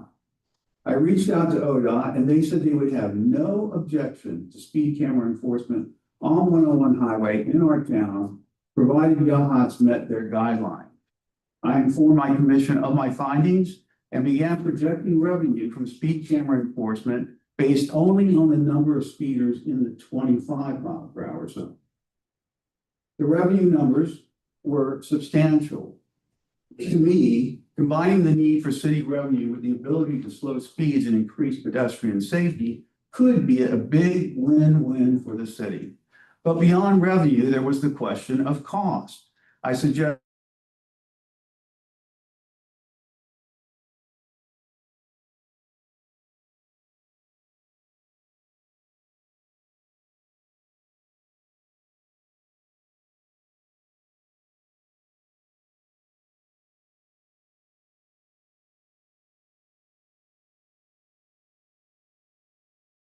she had approved the work group, she asked that I present preliminary data to the council today to gauge the council's interest in pursuing this investigation further. The plan for our work group is to interview 4 or 5 city administrators who have speed camera enforcement in place in their cities. Furthermore, the work group also plans to interview 3 or 4 suppliers of this type of equipment. The presentation in front of you was developed by the work group. I am joined in this presentation by Jim Welch, a fellow commissioner on the Public Works and Streets Commission and a member of the work group. I hope that this presentation will convince the council that we should continue investigating this technology. Please note, we are not trying to convince the council or the city to adopt this technology. We are simply asking that you allow us to learn how other Oregon cities are using this technology and whether such technology is feasible for our city. Once we have completed our tasks, we plan to issue a full report to the city and the council to explain what we have discovered and to ask the city to consider this means of enforcing speed limits on our stretch of highway to calm traffic. We expect to have our report ready by sometime in the third quarter of 2026. Okay, so now I'd like to move to the presentation, and I'm going to go through this very quickly per the mayor's request. I don't want it to take a lot of time, so I'm going to start off with sections. Okay, the first thing I want to say is there are 5 key areas on this presentation. One is that I want to establish that there's an existing speeding problem in 101 highway in Yachts. I want to tell you what is speed camera enforcement technology and how it works. I want to show you a pricing model where the vendor owns the equipment, processes the ticket, and the city gets a share of the revenue without any investment other than an engineering study. I want to show you an example of speed camera enforcement in Newburgh and how it has been successful. I want to also show you that it is a proven technology and sanctioned by state law and is already in place or underway in more than a dozen cities of various sizes in our state. And finally, ODOT has clear guidelines and has been easy to work with in this regard. Okay. I think that we read it and you did a beautiful job of summarizing and giving us the highlights. So I think at this point, since we've all read it and are aware of it, I think we'd like to open it up to questions and see. You did a great job. And so I'm not dissing that, but we do need to move through material. Okay. Can we do it by section? Sure, that would work. I think we should start. I think we know, let me just say that I was skeptical in terms of speed and what the impacts of controlling speed would be. And I did my own research, and it's clear that reducing speed reduces accidents. So that's kind of a given. We know what speeding is. I think we've read the camera work. Does anybody have questions about what a speed camera is and how they work? I mean, it's, radar and. It might be good to go through one example. Jim, we've got it. One thing I like about this council is that they do their homework. They read this carefully, and we don't need to walk through this step by step. You've laid it out beautifully, so we got it. When I did have a question about the pie chart. You said I thought I just heard you say 75% of vehicles were speeding. That's not what the pie chart shows. No, the pie chart is an error. And unfortunately, it happened when I was doing this late at night and trying to get it in here by 2 o'clock or whatever it was, the deadline. So the pie chart is in error. and you can go to that on slide 7, Oh, yeah. page 7, if you want to show that. The green portion shows, the total amount of vehicles Okay, that went through that entered I see. 25 mile per hour zone. Right. So in essence, those two slices of pie that show the speeders would actually be larger. It would be more like 30+%. Okay. And the one thing that I do want to underline here is that during the first 7 months of 2025, and this is on page 5, 377,000 inbound vehicles to the village center. This is the 25 mile per hour zone. Were speeding. Of those, 37,266 inbound vehicles were exceeding the posted speed limit of 25 by more than 10 miles per hour. That means they were doing 36 or higher right here in front of this city hall. The stat. From the speed monitors. We have the Ones we have flashing existing. monitor. Yeah. And the flashing monitor at the curb, and those monitors produce data. That's where if you go to the one with the. Hang on just a moment. I gotta get back to I need to share it. Okay, sorry. So in terms of speed cameras, in terms of what any other cities are doing, the only relevant number is those exceeding 10 miles over.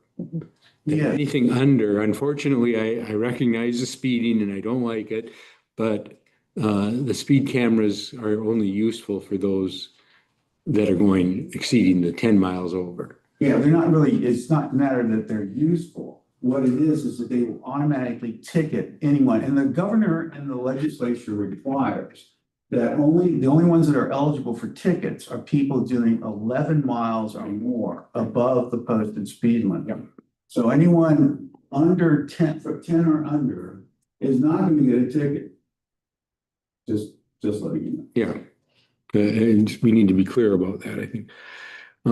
We should mention that just this morning, and late last night, city manager provided us with some very detailed material from other cities, their experience. So that in addition to your report, we're up to date on more material from the city manager.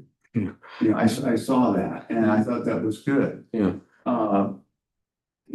I know, for example, you all received a letter that was arguing that it would hurt our image and tourism, et cetera. But I did want to let you know that Bend, Oregon, which was voted the fourth by CNN, was recommended by CNN as one of the top 4 cities in the country in terms of tourist value, has instituted speed enforcement camera technology. They have instituted 3 on their streets, and there's a potential for 8 to 10 more.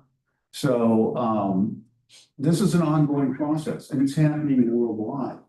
In Paris, London, you name it, big cities, New York, Philadelphia, Los Angeles, everybody's getting in on this bandwagon because there's some reason there's a massive culture that just wants to speed through people's towns, and there's a pushback now going on as state legislatures are saying enough's enough.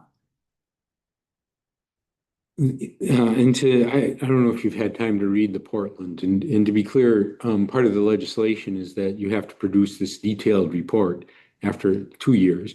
And this is one of the first reports that's actually been produced by the city of Portland. One of the things that I think that, I looked at that and read it carefully. What I noticed was that, a couple things that I noticed. One was in terms of revenue. There's not that much revenue. It's about $15 net. It's about $15 per ticket. So I don't think that this would be something we should consider in terms of, we're gonna make a lot of money on it. Hopefully you don't lose money.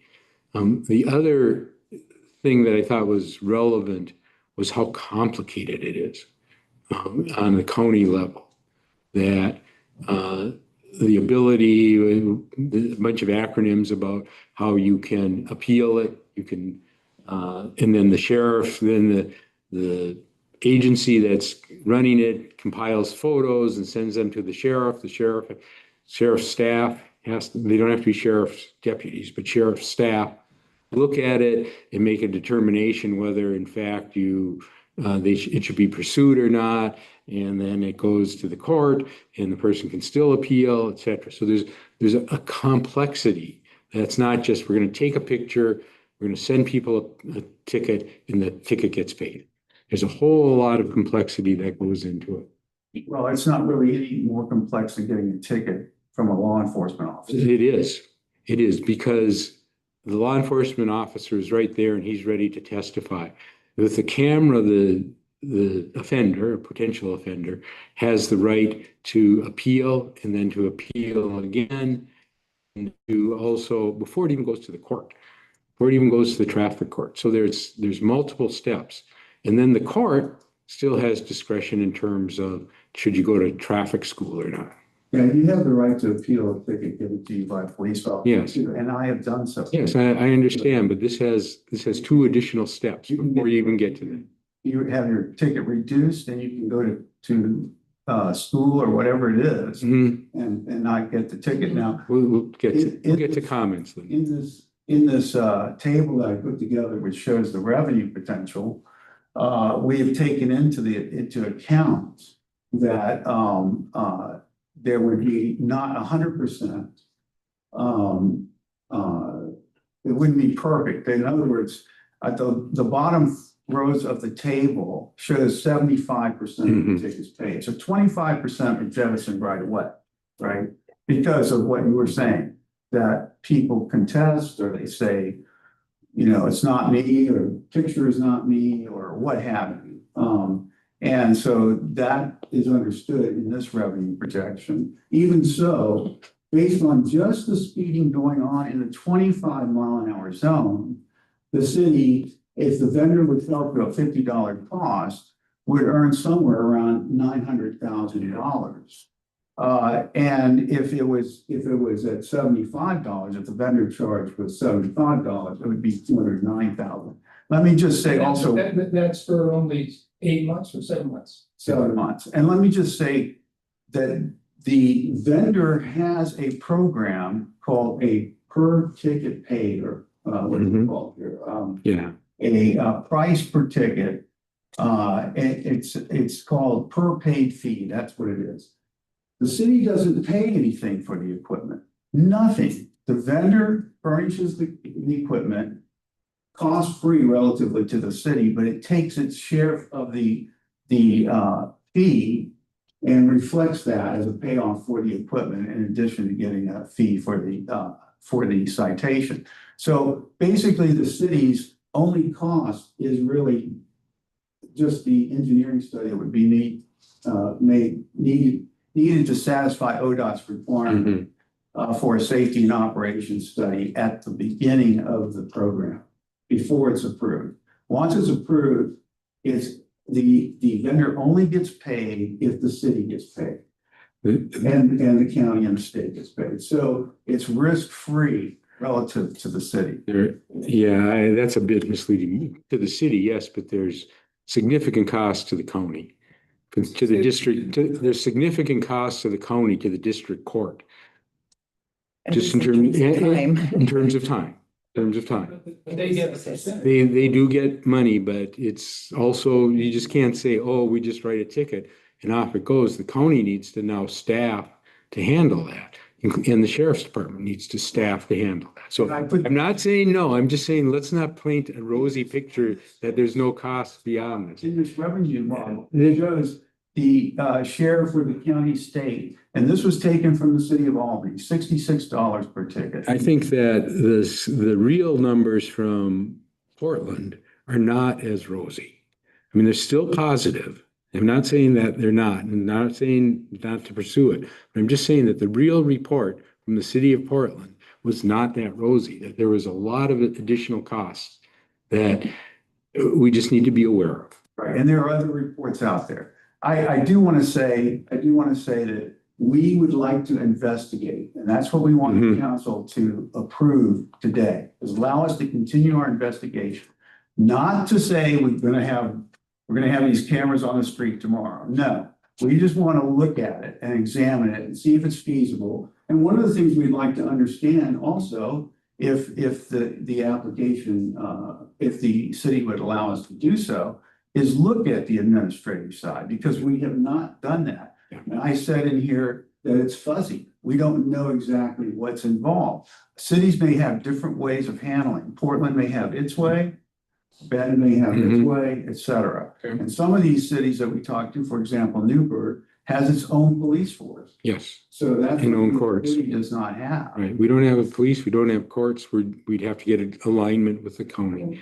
I will say that the city of Portland, so total revenue of $954,000 on 4 times the infractions. So I'm just saying your numbers are really rosy because I don't think you've taken into account all the administrative costs. And you're probably right. And I would say that I would push back in the sense that Newburgh city manager, I'm sorry, said that if he could, he estimated he might take 10,000 a month out of the city, as a revenue for the city. But he said, our focus is on pedestrian safety. Yes. It is not on making money. In fact, ODOT would frown upon our introduction of speed cameras if the sole reason was to pad our budgets. Okay, thank you. I think that's a really important distinction. I do. Very nice comment. Just one subject that has not come up, but I want to, while I have no opinion on the use of speed cameras, I do have an opinion on the funding, and it's this. We as a city, we get income from taxes and fees and those sources, and it's clear. It's what I don't like, and I understand it's not automatic, but it seems to be very common in these speed camera arrangements that the vendor is getting a piece of the action. That the vendor who is designing and installing the hardware gets a percentage of every ticket. And I am philosophically opposed to that. I do not think that, I think if we're gonna hire vendors to give us a service, we ought to pay them. We ought to know what we're gonna pay and pay them and undertake that cost. If the tax or the penalties of the come in and it's good or bad, we're taking that risk. I'm not in favor of giving a vendor a share of the penalties because of the possibility, well, among other things, possibility of corruption. All they have to do is tweak the radar, half a mile an hour, and all of a sudden there's more speeders and more tickets than there used to be. To me, it's a dirty business when private industry shares civil penalties. Okay. That was I'd be shocked one of if any my vendor concerns. do that. I'm not gonna say it's beyond the realm of possibility. Yeah. But I will say this, the various cities that have gone with this kind of contract, there's been no news reports of any corruption or any vendor, trying to cheat the public. I don't need the news, I just don't like the smell. Yeah. And that was one of my bigger concerns, was going through a private company who's for profit. And what could that cause? I know that there's been, I don't know the rate, but there's false identifications. And so even with the picture of the license plate, it's obviously not you, but it's a huge process to reverse that. And I'm not entirely sure if that would be on the county to prove or disprove. So there's extra Mhm. there. And I'm not 100% comfortable having surveillance in town. There's no technology that's not hackable. And there's just something about having a camera that can just take pictures. It's a little unnerving. Those are some of my concerns. We have a comment from the audience. Linda, did you want to say something? You gotta stand up and come forward so that the tape recorders can hear you. So, you know, This is, my husband and I sit out there in front of the drift and we look at all the people speeding by and he is endlessly curious about it. And so it's something that you're gonna need to speak up. the whole speeding thing is something that's on all of our minds, you know, here. And I would support a study to look at multiple ways of, you know, including that ideas that Bobby has been working on and maybe these gentlemen. But there's a lot of other ways that we could even informally speed traffic. I mean, if you're gonna have volunteers get together and talk about ways to, you know, slow traffic down, how about we all take turns driving down 101, driving the speed limit. I mean, this is something that I specifically go out there, I will pull out in front of somebody that's going really fast and just to slow them down. Not that I have a lot of time to be doing things like that, but it is sort of just a, you know, and sometimes the silliest ideas are the most effective. I also, in terms of this idea, part of the thing that we have in our town that Bend doesn't have and Portland doesn't have is that a huge percentage of our traffic, like more than these towns where, you know, they have these speed cameras that offer tickets. We have people that are here and gone. And so they're not gonna learn their lesson because they're coming through, they drive through, they're on their way to California or, you know, Washington. And so then they get a ticket and they maybe come back through again in 10 years or, you know, and so I just don't think that that really is the most effective way to help our town. So you know, and the other thing is, you know, because we are funded by tourists and we don't want to create a sense that Yachats is mean.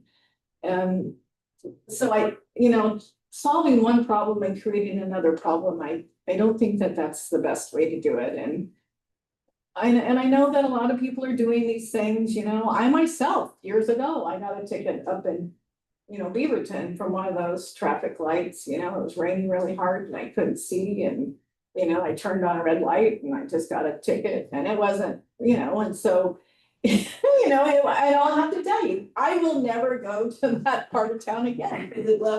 And it's silly, you know, but it was just like this emotional reaction. So I know I'm not like everybody, but I think there are some people that, you know, they just have kind of a knee-jerk reaction to things like that. And there are other ways that we could do this. And I totally support these guys trying to solve the problem because it is annoying and it's scary and it's frustrating. So anyway, that's. Okay, thank you.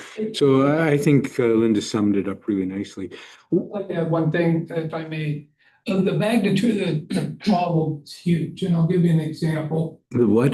The magnitude of the amount of speeding is just huge. And I ran into our deputy, and he was doing speed enforcement up in the south part of town over a morning.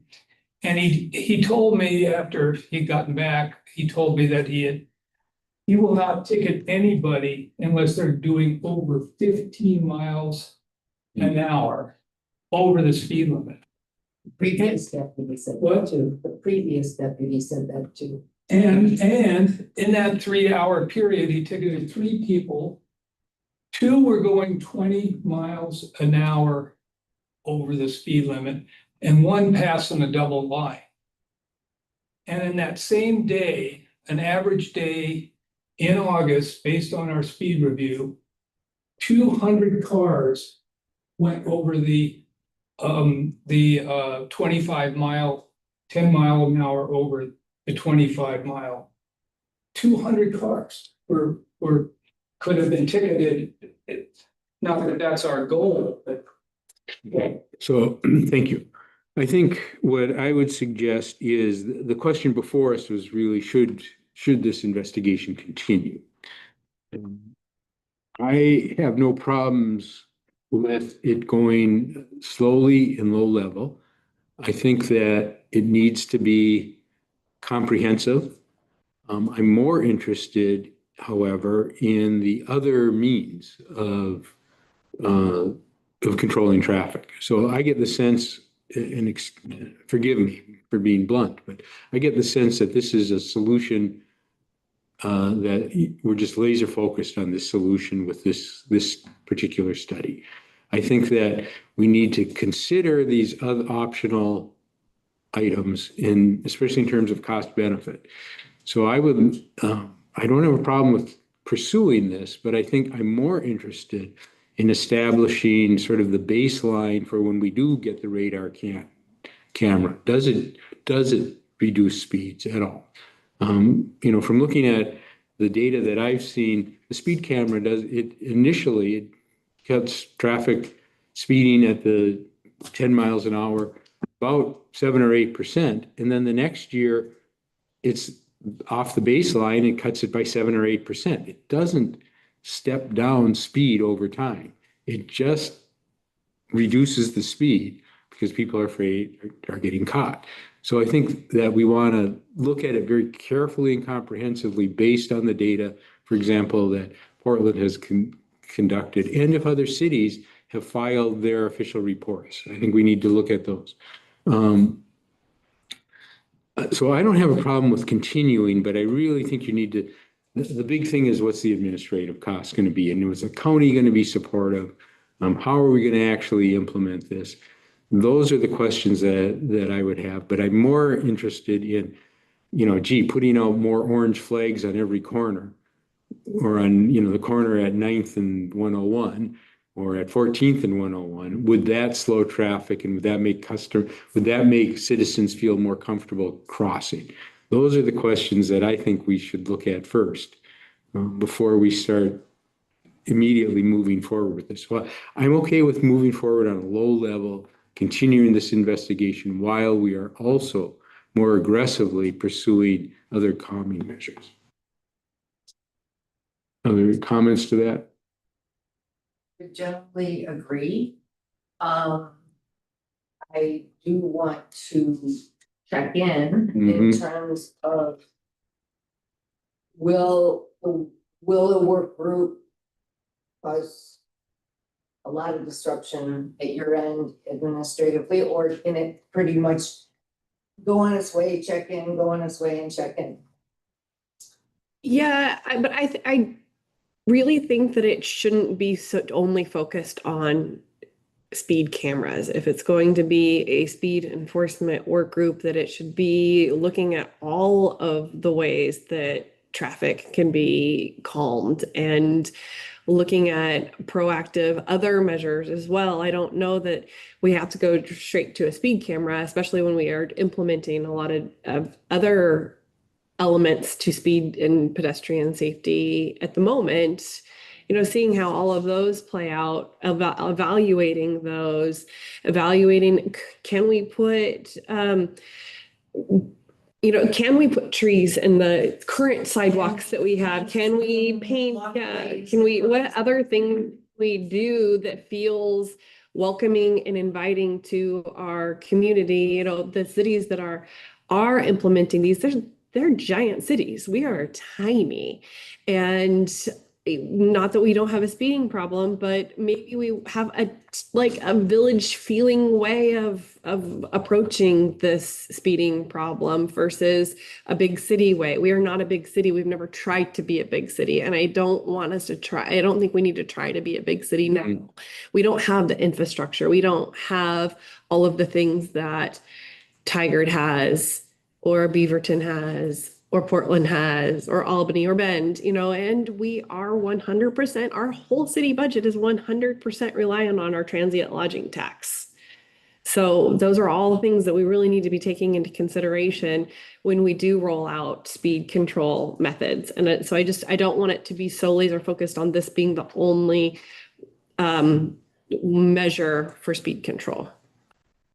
So when is the radar trailer going to be ready to start using? It was purchased at the beginning of September, and we have a estimate of arrival in November. And then when will ODOT change the speed zones? The sign order was sent in last week, so I imagine it would be within the next 2 weeks. Okay. And we pay for the signs, is my understanding. They do, yeah. So those are two really big things that could calm down traffic. So it might be nice to have a more general work group that checks in maybe in December or January to look at the data that the radar trailer brought in, and just maybe have the work group like do a check-in with how the data is coming and all of that. Yeah, and then I think having like strategically placing the trailer midway in that 35-mile-an-hour zone and see how that affects getting that reading at that 25-mile-an-hour zone, with having that alert sooner. How does that slow that traffic to that measuring point would be something that would be good to measure with. So we're kind of saying like, so we would like to give the yes, go ahead, continue at leisurely pace what you're doing, but also expanding the vision. Yeah, how are we going to go forward with getting the sidewalks put in place? That's going to be our biggest traffic calming measure that we can do is making the highway feel different. But that was one of the points that was really clearly made in the speed panel review, is that our highway invites you to drive faster. It feels faster. So because it's open, then it gets smaller when you get into the city, and then it slows down. So they talked a lot about the feeling of where you're at, what the highway is kind of asking you to drive. Mm-hmm. And we need to make a change on the feeling of the highway if we really want to see a change in behavior and speed. Did they say they did a 3-year study or an 8-hour study? I'm just curious. They did say in the meeting that it was a 3-hour study. And they gave the years too, right? 220, 221, 222. So maybe he has information that the Chronicle didn't have. No. You can look at the measurement report. I'll be glad to furnish you with that. So there was that one specific study that was done in the 8 hours, but then there was they referred to a 3-year study as well. They should be able to produce that study, I would assume. Mm-hmm. I would suggest also to Bobby's point, that we look at the city of Philomath, who is actively engaged in traffic calming. If you've driven through there, you see the plantings that are going on, you see how the sidewalks that they've installed, all of that was very intentional to slow. They had the same problem. They had people going really fast through town. And this is, whether it works or not, I don't know yet, but that's their attempt. And the same in Florence as well. Same in Florence. Mm-hmm. May I say something? Philomath is an interesting case. 20 years is how long it takes to get to that point. 13 is what I was told. Question, the city manager, did the speed trailer, because I had no idea that was purchased or what was involved in it, didn't come before our commission. Does the speed trailer capture data? Yes. Okay, it's just like our monitors here. Yep, it can be more so because it can also, the sheriff can use that data where he cannot use. Yes, it is tuned to their radar, so they can tick it off of it. So it's like the police radar that they use. It's the same tuning. And they don't have to be adjacent to it. They can be around the corner. And if the radar catches the speed, then they can pull out and ticket. Mm-hmm. I was just curious on whether we would have access to that data to do the kind of graphing. Yeah, well, we're buying it. I hope we have.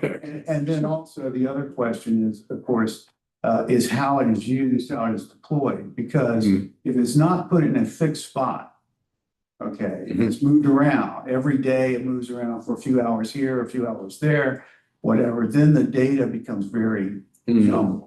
we need to have kind of organized. Okay. One day it goes here, one day it goes there, so Mhm. 3 days a week it went here, 3 days a week. Okay. In order so that we can track the, All right. track the speeding. And that's. I think that input would be really helpful to think about that, yeah. I did have a conversation with the sheriff's department today, just already planned to talk about fireworks. And I asked, knowing that we were gonna have this meeting today, what their role would be if, we were to employ something like this, what our relationship would be with them, how we would work with them. Because we don't have our own municipal court active for traffic violations, and what the fee would be. And I think it's something that they don't have, so it would really need to be worked out. But he did absolutely say it would, they would charge for every ticket they processed.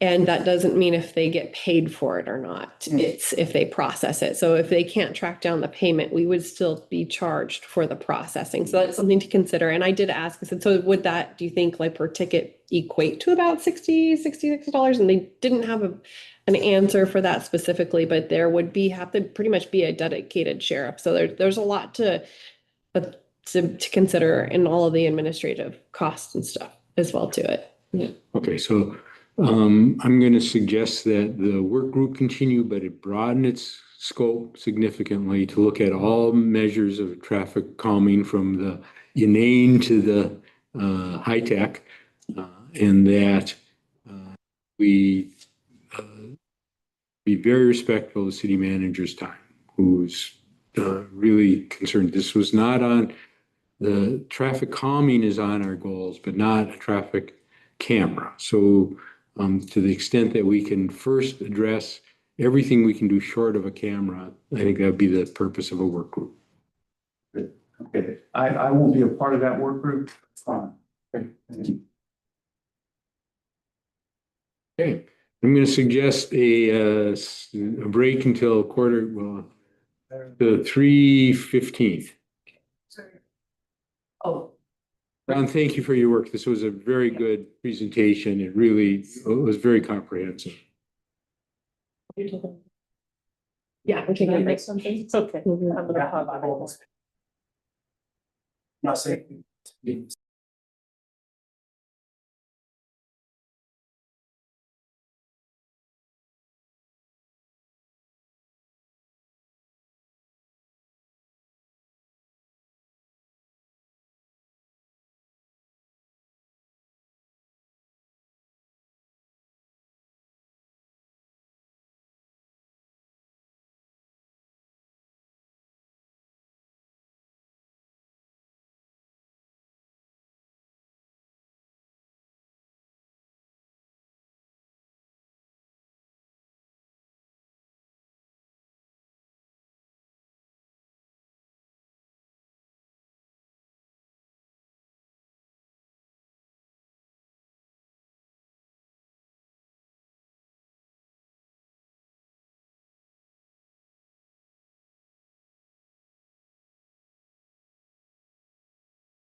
We'll lose our audience.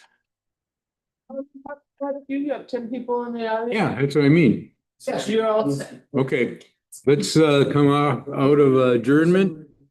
We are recording. We are recording. Okay, next item of business is, he's over.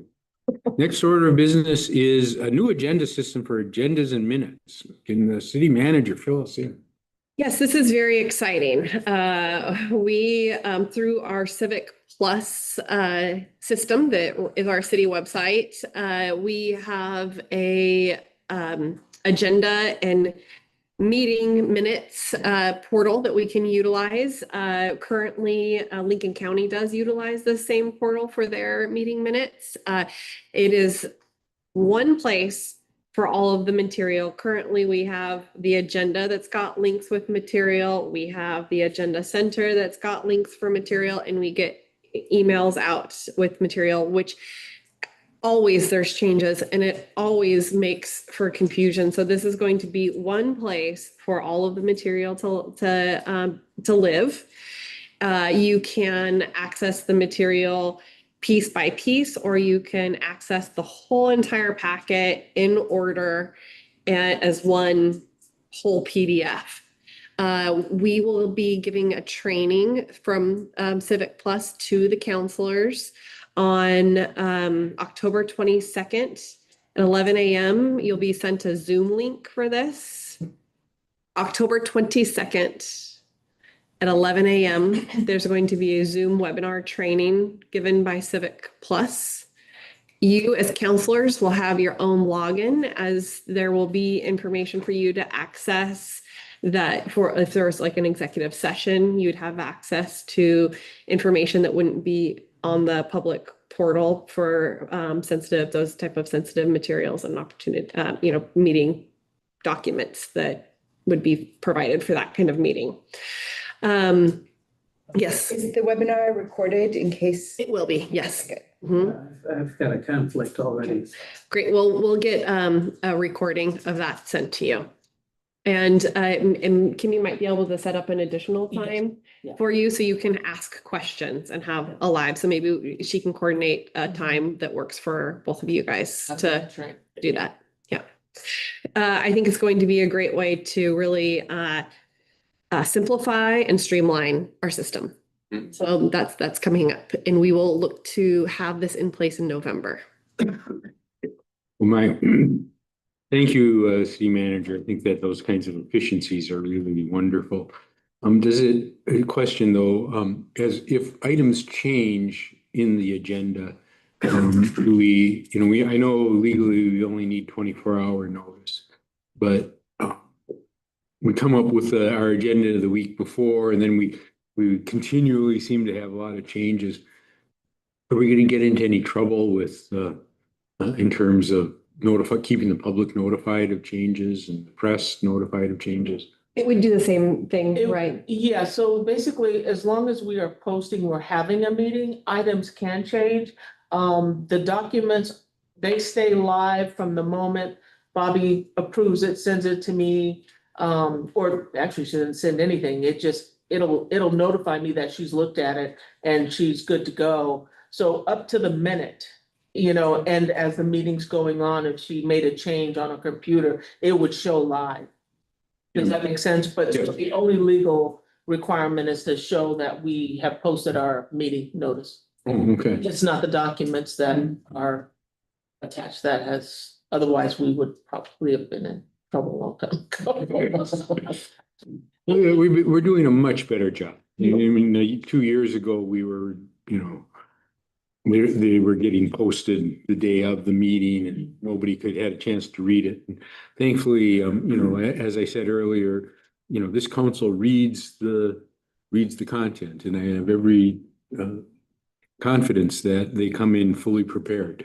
So it is important that we get that for the council. Access to see things that are gonna be coming to you, as long as Bobby approves it to be seen by you. It'll still lodge in the same place, but won't be public. Yeah. And it won't be until I press that button that it will be seen by the public. All right. So it'll be good. It'll be Yeah, really it'll good. be really good. Very excited about it. Yes. And as we had these last minute kind of changes and stuff, I just told Kimmy today, I was like, I cannot wait for this. It's going to keep Yeah. make things so simple and so streamlined and make sure that everybody's getting the same thing. Yes, okay. Okay, moving on. Ongoing business, fireworks discussion. Did everybody get a chance to review it? Not as much depth as I hoped. I will admit, because Bobby had to help me out last night. By the time you helped me out, I was like, okay, now I'm gonna read it. I got a little tired, so I didn't read all the comments like I wanted. Well, yeah, I mean, the comments, yeah. City manager, do you have any preface to it or anything?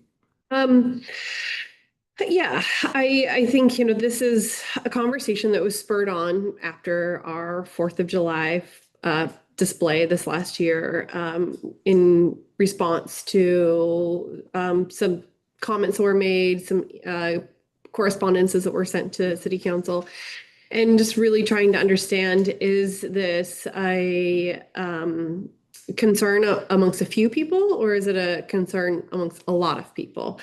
And overall, I had a couple significant takeaways from the survey. One, people were very thankful to be asked. I read that time and time again, that whatever their opinion was, they were thankful to be able to have the opportunity to weigh in if a change was going to be made or not. Just regardless, they had a space to give an opinion. I thought that was good. This was the highest response rate we have received from any of our surveys yet. We've done quite a few, and I think it was 541 responses is what it was, and that's pretty significant. And a majority were residents or part-time residents. I think that there was a few questions that were the most telling questions of the survey. One was question 3, and that was, are you satisfied with the 4th of July fireworks experience? And 77.16% said satisfied or very satisfied. 12.55% said dissatisfied or very dissatisfied. So overall, people are very satisfied with their 4th of July experience in Yachats. Then more specifically asking the question if what their satisfaction was with the commercial fireworks show. With that question, there was 58.29% people who responded satisfied or very satisfied, and 27.93% dissatisfied or very dissatisfied. And then question 7 is, should they continue?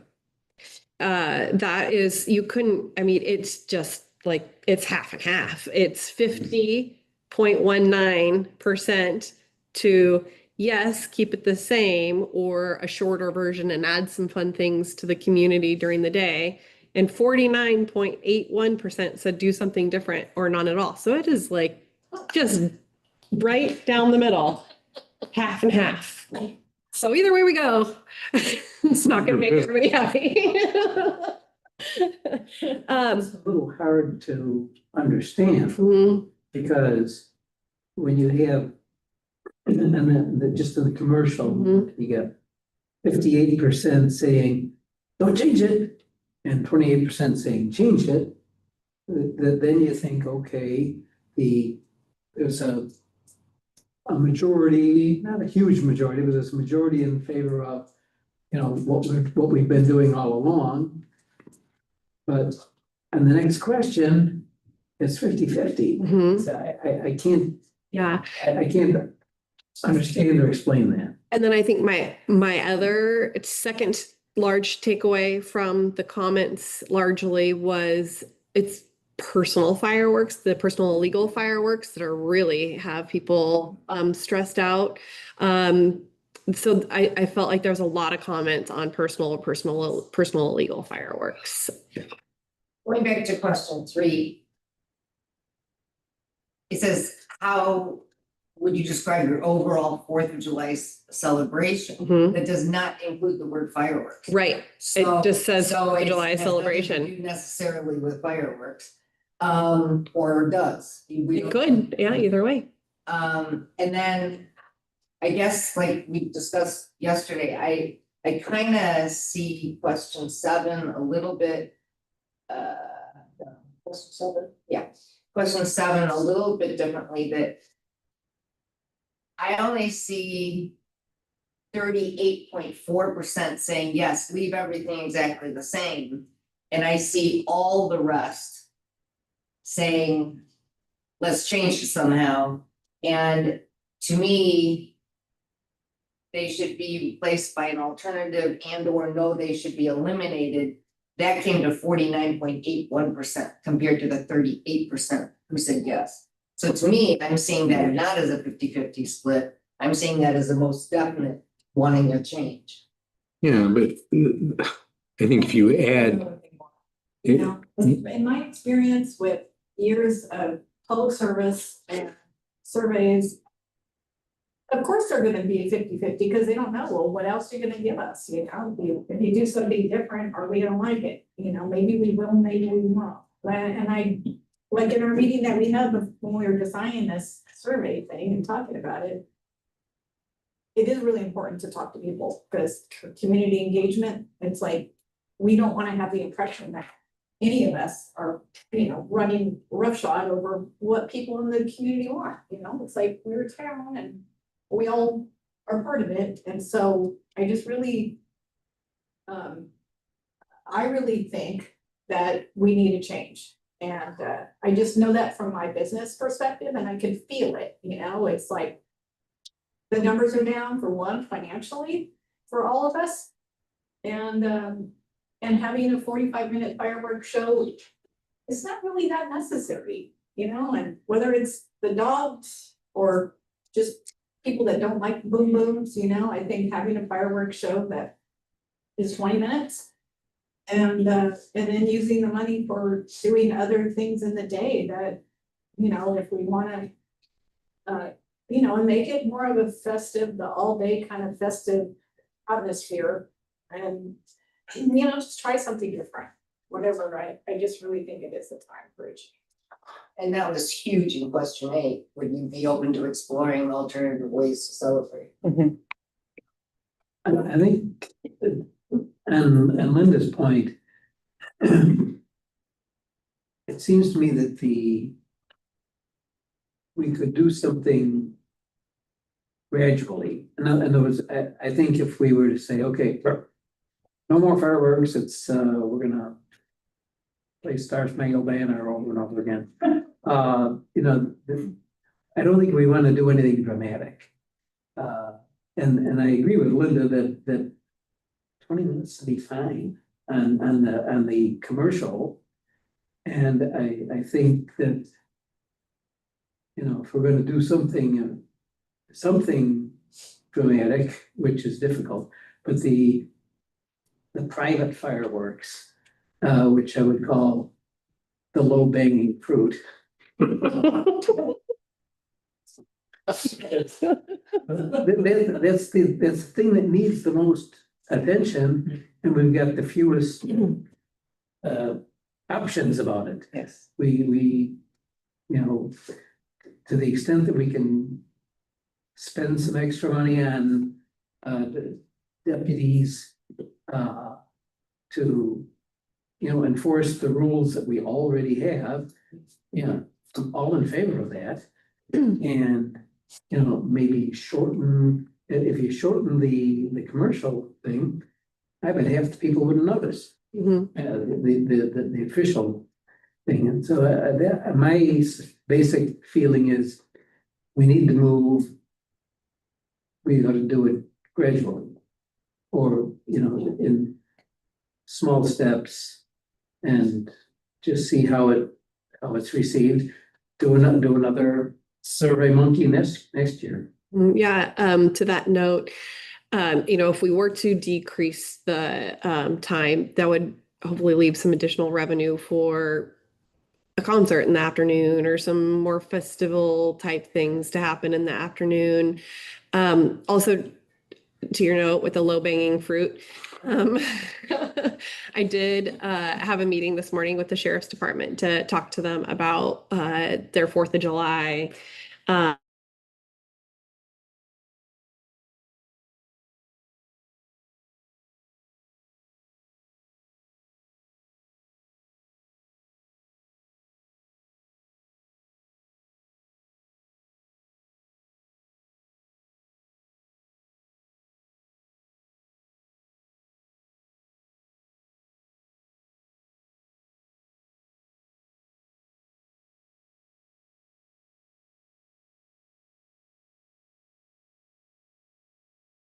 Where you can't really move very well in a little tiny town that's jam-packed full of people. Maybe they're on foot and teamed up and on each side on the beaches and able to go on that Yahat's Ocean Road to the houses, also on the beach.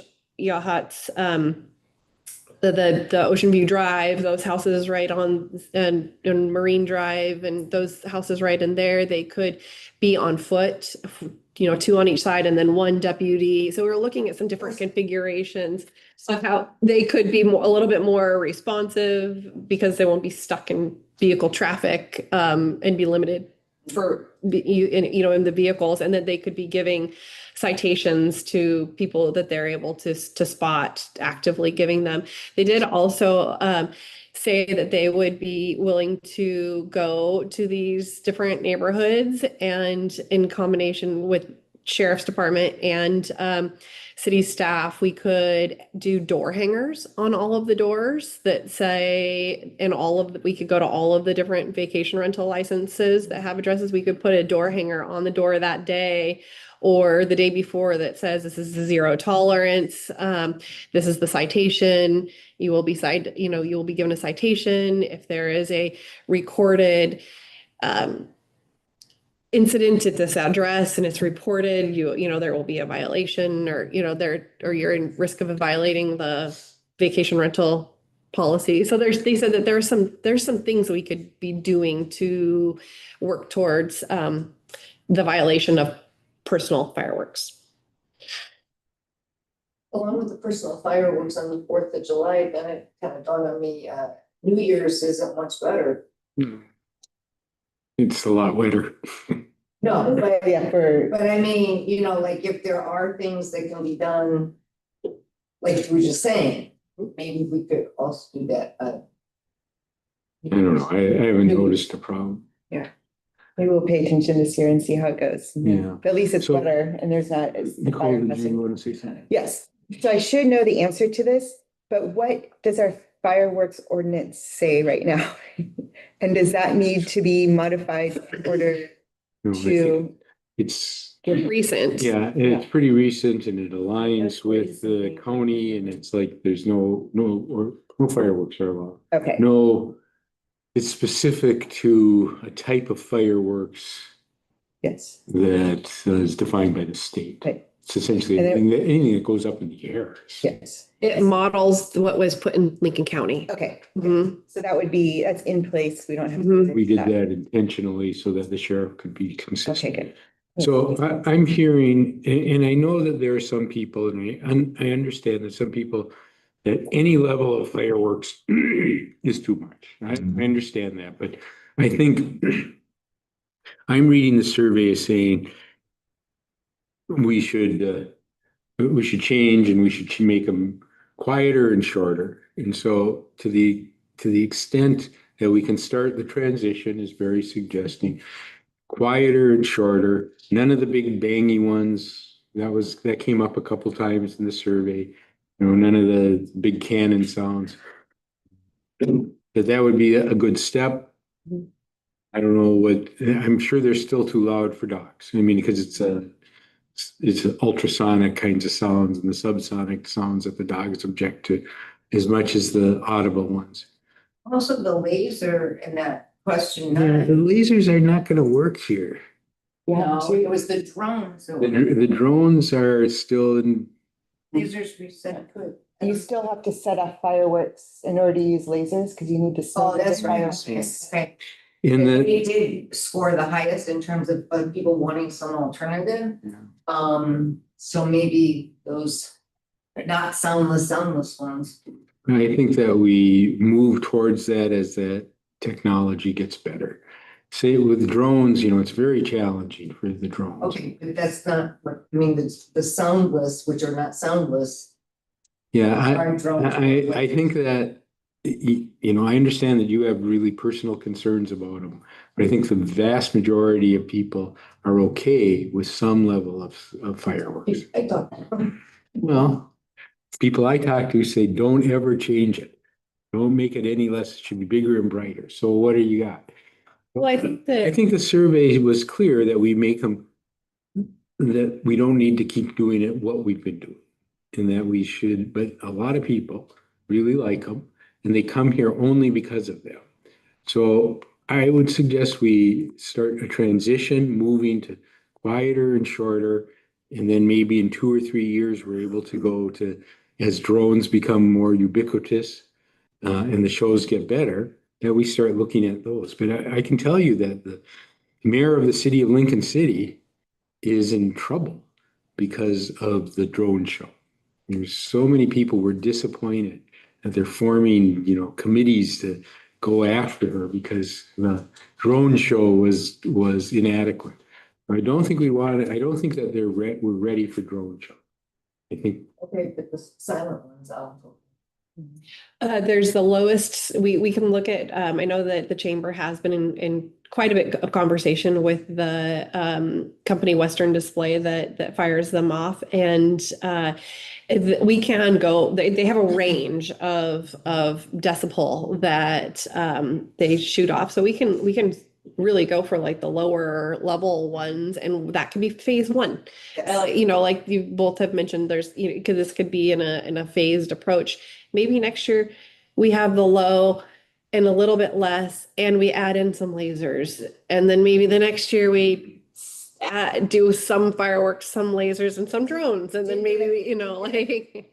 Did that music part, did that fellow ever get to come down to see if that would work down? I scheduled him twice and he didn't make it. So it made me not have a lot of confidence. And that is an option. I just didn't know if we have radio bands enough to do it. Yeah, And I don't listen to the radio, so I don't know. Yeah, I don't listen to the radio. I can't get any radio at my house.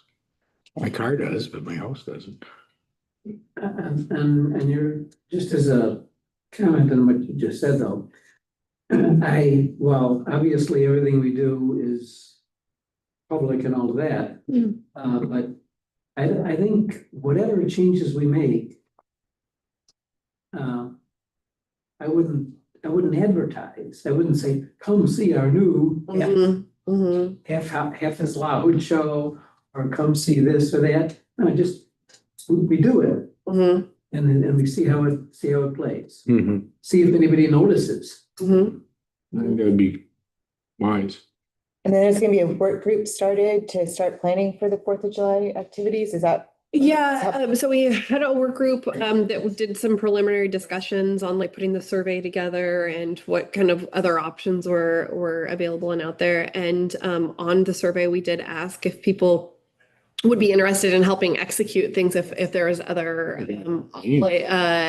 other events to take place. So I think that next step would be to maybe choose a handful of people and the people who have been involved, and then adding a few others that could look at all of the things we could add into the day. And then like, you're in charge of this part, you're in charge of this part, you're in charge of this part, so that we can expand the offerings. Because if it's just going to land on the chamber or myself, like it's going to be really difficult. So we're going to really need the volunteer effort to kind of like, you're in charge of the cornhole tournament, you're in charge of the sack races, you're in charge of the pie eating contest, you're in, like, to be able to kind of divvy up some responsibilities to kind of make it an old-fashioned day during there's so much opportunity to use that green space. I do know that there's a family in Wellport that just invested in some pretty great bounce houses. Maybe we could collaborate with YFAP to get those bounce houses, and then they have their volunteers or board ticketing for,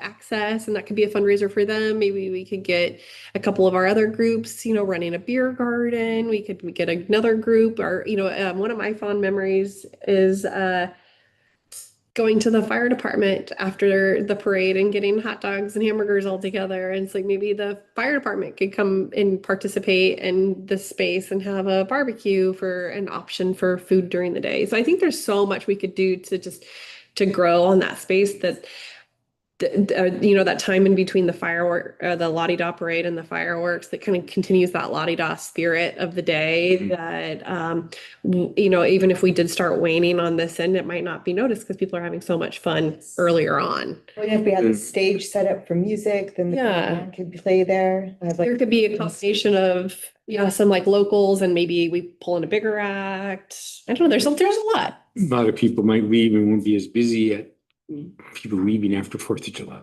My question to you would be, is this really the city's responsibility or is it the chamber? I mean, we fund the chamber pretty generously, and obviously they need support from us, and access to our facilities and the grounds, but it seems to me the bulk of the organization should be coming from the chamber. But I think it's going to need collaboration. It's going to grow so much that it's going to need collaboration between many groups. I think that they could spearhead the day, but this is going to take a lot of different groups. Yeah, well, I agree with that. I'm concerned about you becoming the 4th of July coordinator because you're really good at that kind of stuff. And the chamber, Nicole was there at the initial meeting as well as Linda. Yeah, she couldn't be here today because it's Mushroom Festival this weekend. Yeah. Okay, so I think we've got a consensus as to how to proceed. What I'm hearing is a transition period of quieter fireworks as we develop options to fireworks. Yeah, shorter and quieter. And that we try to expand the day for more opportunities, more festivities during the day. And today, Linda said 20 minutes, and before when we met, she was like, it could be a 5-10 minute show. She was saying that her granddaughter was bored to death this year because it went on too long. A 5-10 minute show. I think you need longer because they had a 13-minute show, laser show, and that was one of the 2 complaints was I couldn't see it except from her drone show. I couldn't see it from where I normally see it, and it was way too short. So 15, 20 minutes, 20, What I also heard was this was kind of a smattering, blah, blah, blah. But if you did 15 minutes of. We'll let the pros worry about that part. I think that's 20 minutes, 15 minutes, however, let's see what the cost is and get all that information. But I think the more events during the day sounds like where we want to go to. And then keep working on how we can enforce the. Yes, that's probably the biggest takeaway, and certainly the most common concern was the illegal fireworks. Low-hanging fruit. Okay, let's move on to water tank discussion. Rick, are you still with us? Still awake? Yeah. Down here, can you hear me? Thanks for the alarm clock. Kimmy, can I share the screen? You can, just give me one moment. We have some slides from you, so just be aware. Okay. All right. All right. Yeah, all right. Thank you. Okay. Okay. So I'll go over the slides you got. Here, I showed some of this stuff last time. So this is the review on where the tank's going and how it relates to the water plant and the other city property that we own. The access road would be about 900 feet. The water line to hook up to our transmission line would be a little over 1,000 feet. And we went over this spot before. We hope to at the last geotech study we did, there was over 20 feet of dirt. So the 240 height would look kind of like this. So if we needed a retaining wall, it would be about 20 feet tall. And if we don't need a retaining wall, there's no charge. And one thing that I discovered while doing some due diligence is that there's no landslide risk at the reservoir site, but there is one above the water plant right here. Over here. It's actually labeled I have a high. question about the landslide risk. And when I looked into, yeah, So sure. the What's question your question? is there a landslide risk right there because of the clear cutting that occurred? And if so, would there be things you No. can do to the land? Oh, it's not from the clear cutting. Okay. No, actually, I'm surprised it held through the clear cut. Okay. It's been saying it's been there for about 100 years or so. Rick, can you And it's can you 12 turn your to volume down? 8. My volume down? Yeah, because we're getting some echo. All right, might be because of my earpiece.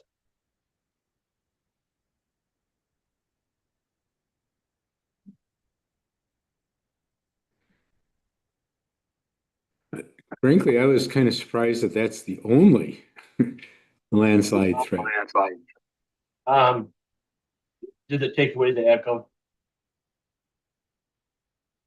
I think so. Yeah. This was an overview picture of all the landsides around. Mm-hmm. The red's what's already happened, but it's still kind of settling. And all the browns are potential landslides. So I did get a hold of the engineer, and it took him a while to get back to me. I didn't know if I would have it in this meeting or not, but he's basically saying, and I can give this to Bobby she can hand it out, or Kimmy, so she can put it on the agenda package, that it's better than the Pistera site because it's not as steep. And he doesn't think that we would need a retaining wall. They did see the landslide data and wanted to let us know that that's a concern, but it's not a concern for the reservoir site. What they suggest we do is hire them for what's called a field site visit.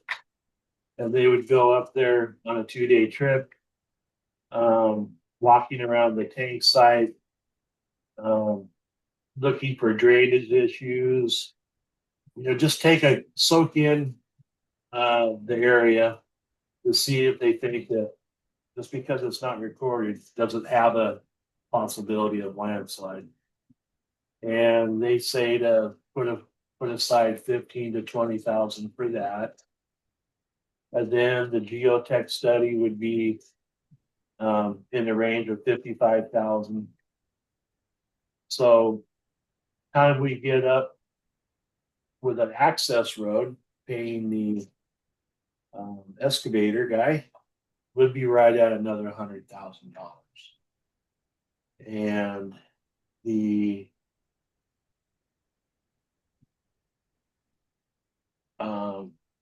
engineer made some maps. Also, his road goes up and has a little bit of a curve to it. And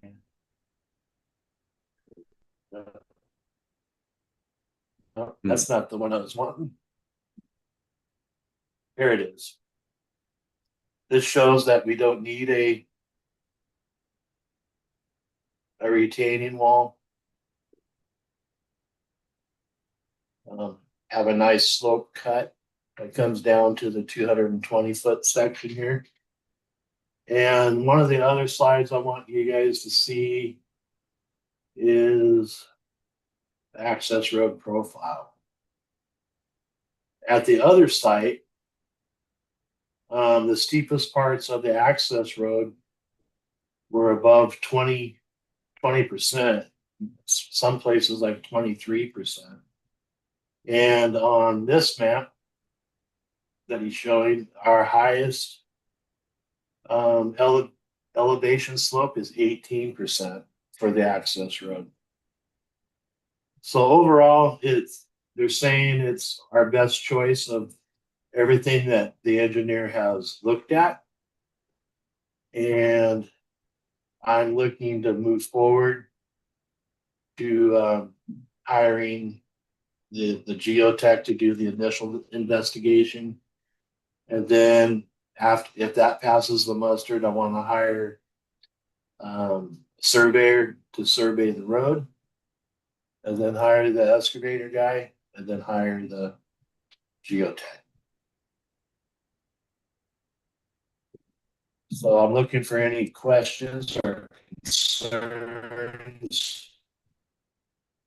I just like to also point out that, just to remind everybody that the work that was done to investigate the Festera site that was paid for from a grant, a reimbursable grant, and there are some other grant opportunities. In fact, Rick and Neil will be signing up for a webinar next week for some clean water funding, revolving funds that are available to apply for.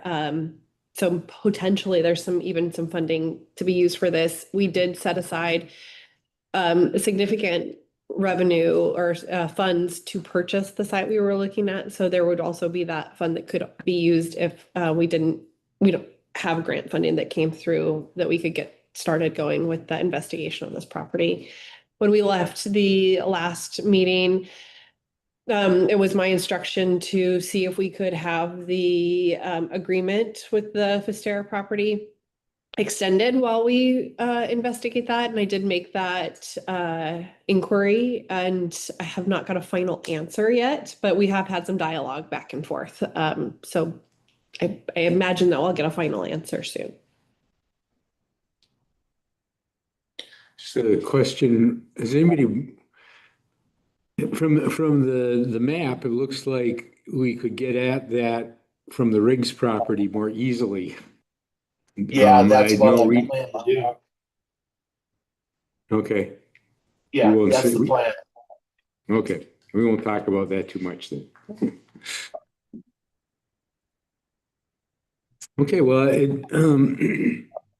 mean, it seems to me that, even we are, the road looks like it gets really close to the private property to the west. But I'm assuming that will all be taken. I'm assuming that'll be taken into account and that they won't infringe on that property because he's kind of a litigious person. Yeah, I want to make sure that we survey everything, like we did before on the other lot. Yeah. Well, my personal sense on this is that we should go ahead. I mean, it's until we dig in the ground and figure out what the geostudy, what the geology is, it seems like a really good option. We could be disappointed again, I understand that, but we won't know until we do it. I accept Rick's, and based on my layman's awareness, I agree that better than all the other options. So why not proceed? Any other comments? Nicole's thinking. No, I have questions, but I don't know if they're appropriate for the moment. I did just wanted to clarify the timeline. So you'd want to have the geotech people go out there to do a quick look, and then if that passes muster, then bring out the surveyor, or right. Yeah, I want them to take a look at it to see what they think before we spend any other money. Okay. Get a thumbs up or a thumbs down. And the excavator of the road and the geotech study would probably happen around the same time as it did this year. And I think it was June or early July before we found out an answer.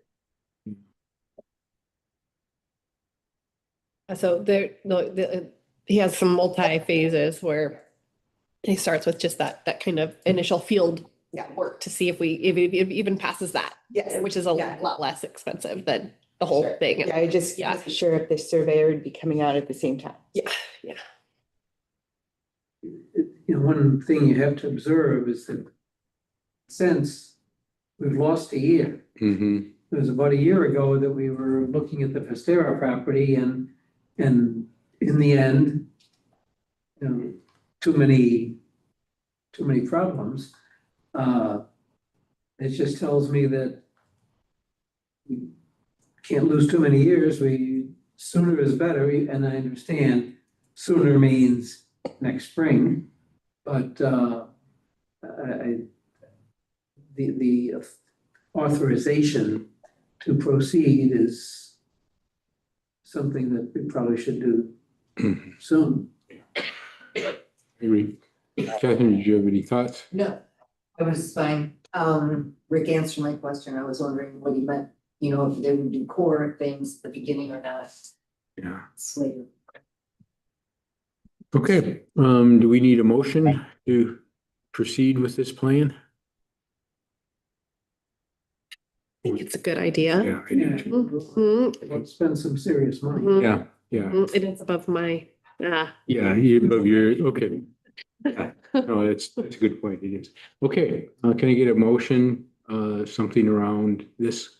Not gonna tell you what to say this. Okay, I think the motion would be, I would be prepared to make a motion to authorize the initial expenditure as described by Rick for a, what do you call it, a surveying and preliminary site work. Then I think it probably can be done piecemeal. But that the first thing to be done, we could authorize now. How tightly scheduled is the geotech firm and the excavator? Rick, do we need to get on their list now for springtime? It always helps, yeah. Because everybody's got jobs coming up that they're gonna do, especially the excavator guy. And the geotech, it always pays off to get on their schedule early. On that basis, then I would say motion maybe is to authorize all of the phases described by Rick. Initial geotech, road and Survey. Probably get them in the wrong order. Yeah. Those are the elements. And with Rick's discretion that, you know, in communication with Bobby, that if he would go on to the latter stages of that, if that initial looks good. Yes. And if it looks sour, then, you know, discretion would be that he'd come back to the table with us. Does that make sense? Okay. It does. I don't think it needs to be said. If the first one says, this ain't gonna work, Rick's gonna tell us before we spend more money. Right. Okay, so can we get a motion to approve an expenditure of approximately 100,000, but may exceed that, to do a preliminary assessment, a survey, a geotech, excavation and geotech? So moved. Okay, so Timmy, do you have that? I do. Okay, so the order would be a preliminary, a survey, excavator, and geotech. Okay, we're gonna do it, and you know, it's a lot of money. If it doesn't pan out, it's still less than, well, then we're really in a tough place. Yeah, yeah. Thank you, council and mayor, and thank you, We Bobby. haven't voted. We haven't voted. All those in Oh, favor of that motion, say aye. Any opposed? None opposed. Okay, now you can thank us. Now, thank you, council and mayor, and thank you, Bobby, for your leadership. Yes, of course. Okay. That's the last thing on the agenda. There is some other business that I do have one thing I wanted to ask the council. In the League of Oregon Cities, I talked to two different vendors that were interested, that provided services to identify unlicensed vacation rentals. It was the technology is significantly better than when in 2018, and I was on the council and we decided not to pursue something because the technology was so iffy. But the technology has improved significantly. It's not, they had two different rates, one for cities of 1,000, one for cities over 1,000, and it was quite a price jump. Is it something that it maybe could be negotiated? We got a really good negotiator here. But is it something that the council wants to even pursue? I have often been, in fact, I wrote it on the notes for today's meeting, wondered how many homes are rentals and we don't see a dime of it because there's places I know that either don't have a sign outside or whatever, but you know that there's people in there every, you know, and just how many of those are there, I would be very curious. Okay. Can you? How is what is the technology? Yeah. And how, I mean, I have some rudimentary explanation. They use the county records to determine every property in the city. They use, they scrub through, it was like 5,000 rental sites, and they use artificial intelligence based I on. knew you were gonna say that. Yeah, based on Zillow and other photography to match the images in the ads to the to city locations. So not all ads show the actual property, but those ads that show the actual property, they claimed an 80% plus ability to identify specific properties. I accept the concept that the technology would have improved substantially just in the last year or two. Yeah. So, yeah, okay, what can it cost? Well, it was like $5,000 for cities, if I remember right. I have notes, but I didn't bring the right notebook. Maybe I did. If I remember correctly, it was like $5,000 for cities less than 1,000, 10,000 for cities over 1,000. So we would want to kind of work on that and see what. Move a couple people out of town. Yeah.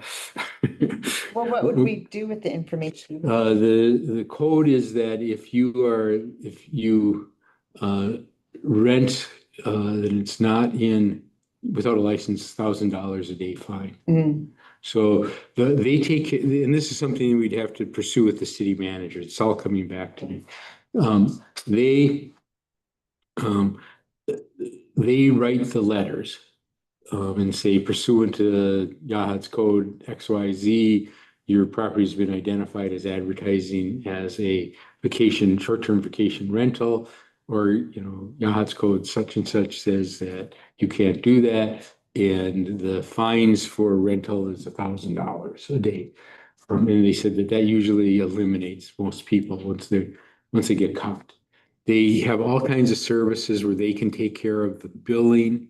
They do all the things that we're currently doing through Civic Plus. So we'd have to make some decisions about, is that, he kind of sounded like, oh, that's all thrown in, but I doubt it. And then we have another 20 vacant homes because people decided they couldn't do.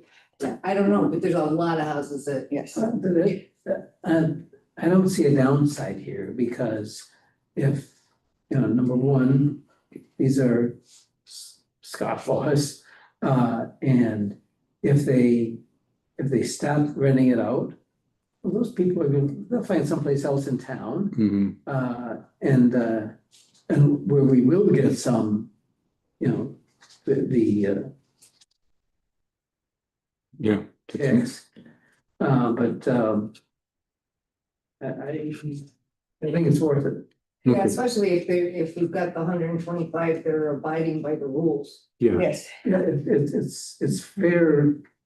The people who are following the rules ought to welcome this. And it's, They're getting some Yeah. bad news now, let's give them some good news. and it sounds like it's focusing on people who are advertising, not necessarily houses that rent to friends and family for a cost. Yes. So that would, Yes, that would This be, would not be- yeah, it has to be advertised. okay.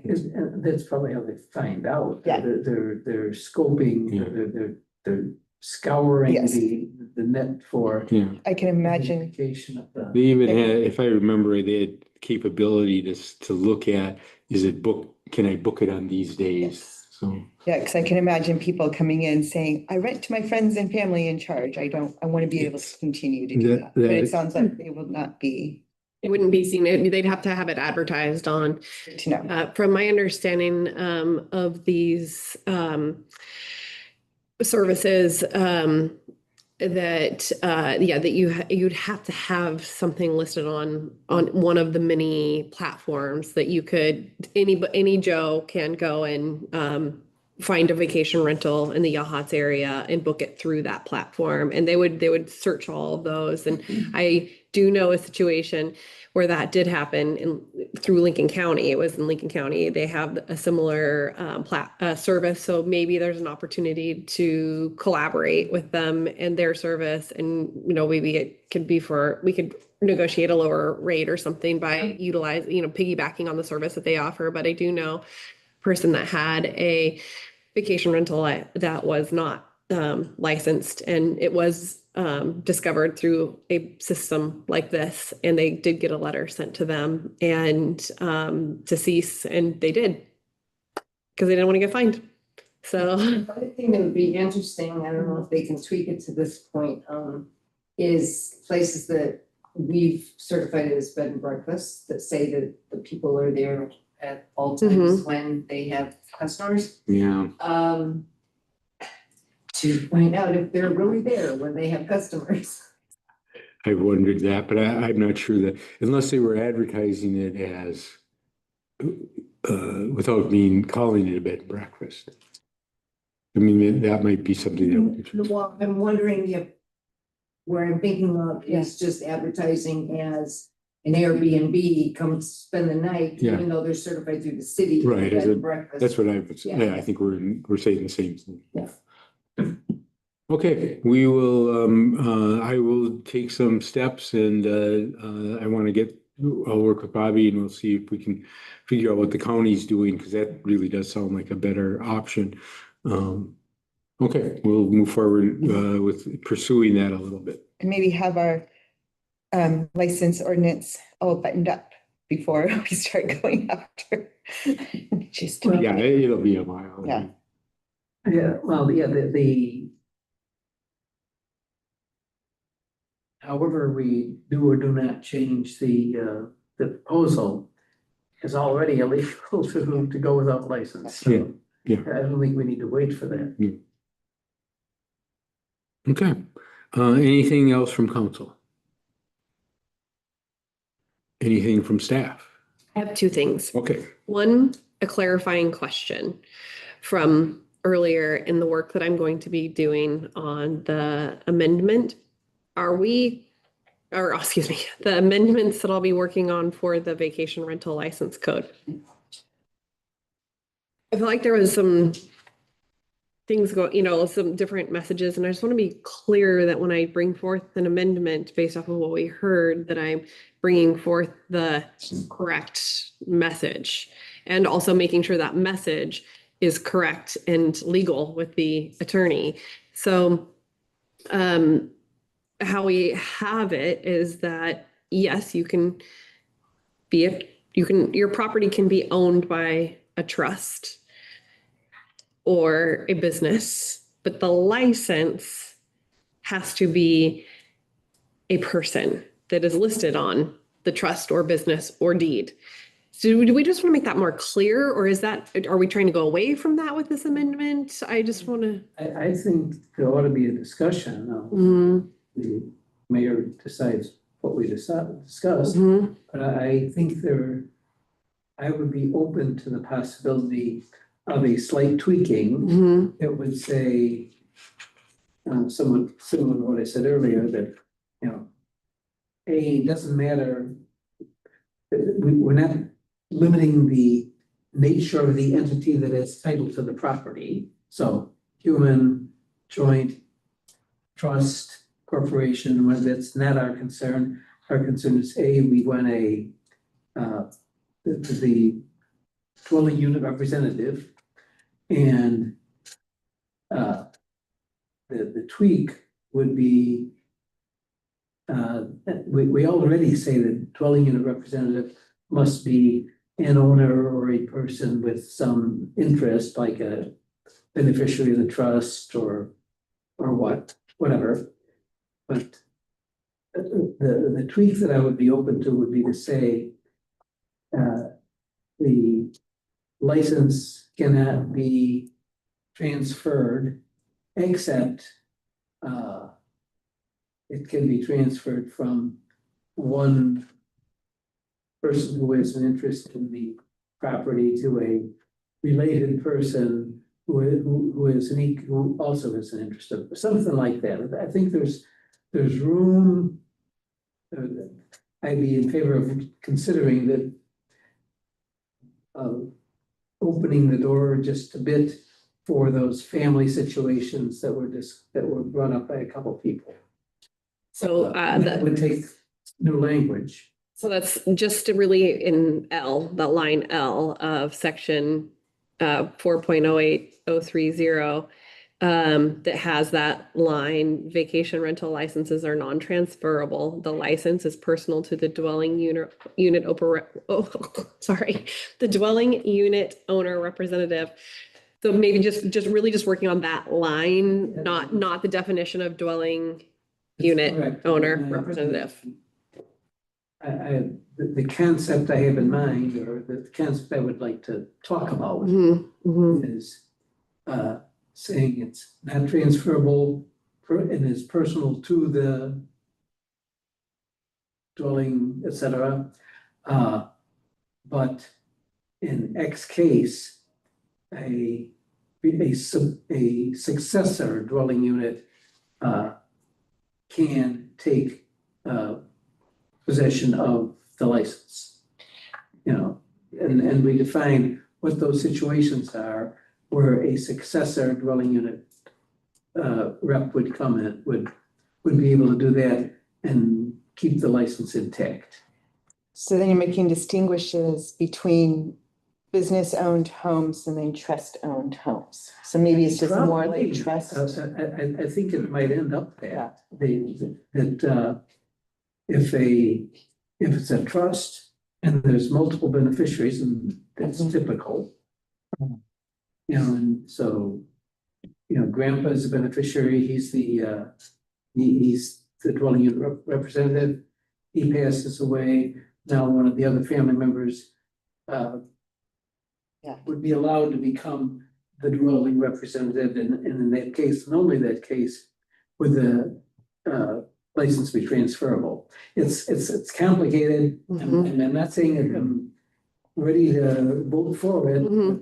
I think it's something that we can talk about that is responsive to concerns. That would be as opposed to grandfathering in some of these trusts that already exist.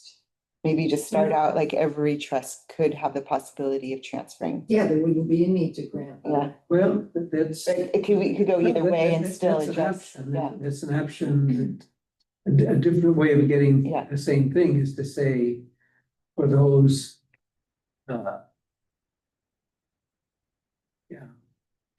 trusts that are, Currently registered.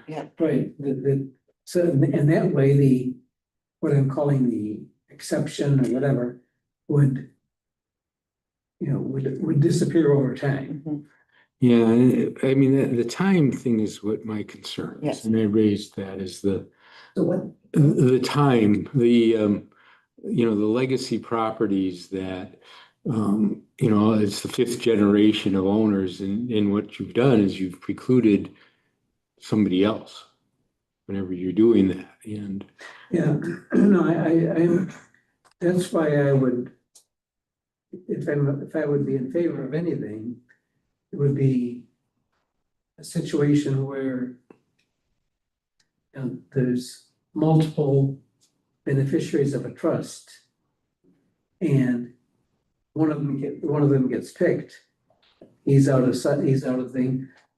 Somebody who could have been the representative, when they first nominated him. Then we'd be open to that person. That would stop right there at the generational thing. that sounds messy. Can I, Well, you're right, it is messy. can I just ask, just for my own clarification, so I hear what you guys are saying about that, my concern with the Citizens United thing, then, like if you said a hedge fund owns a bunch of rentals. And then do they get to keep it with their entity, or are we gonna have that? Will there be a split there somewhere? I think that's the big questions. What I took the Citizens United to be, and I may have misunderstood it, but Citizens United said that corporations didn't stop corporations from In consideration. contributions. But it doesn't tell me that every distinction between human and corporation is illegal. I think they're reading way too much into Citizens United. And of course, that's obviously we want our lawyer opinion on that.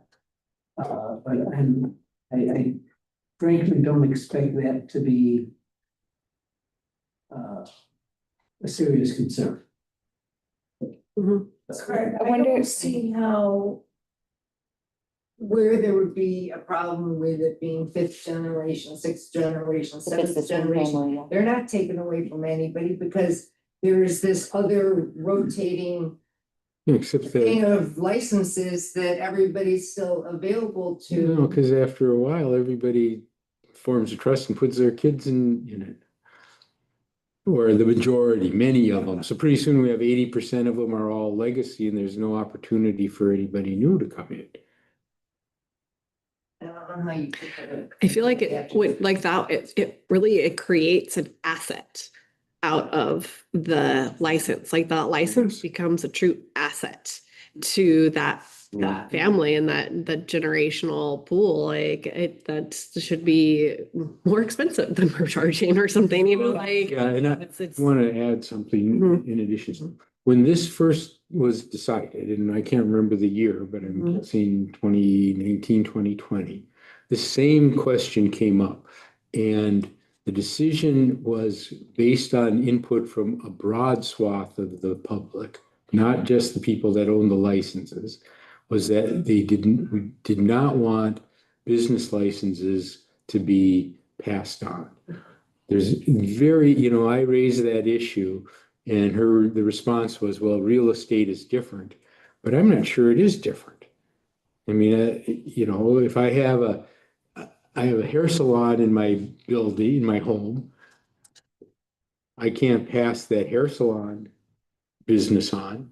And yes, it's regulated by the state, what that is, et cetera. But we're the state. I mean, we're the ones that are making the rules about what kind of businesses can be passed on and which can't. And this was debated for a year and a half. And in the end, the city council said, no, we want only one family, one person, one family to have it, and it doesn't pass down. That was the decision. So we would be changing that pattern. For better or worse, I'm not saying we can't or we shouldn't, I'm just saying that historically, this was debated and decided.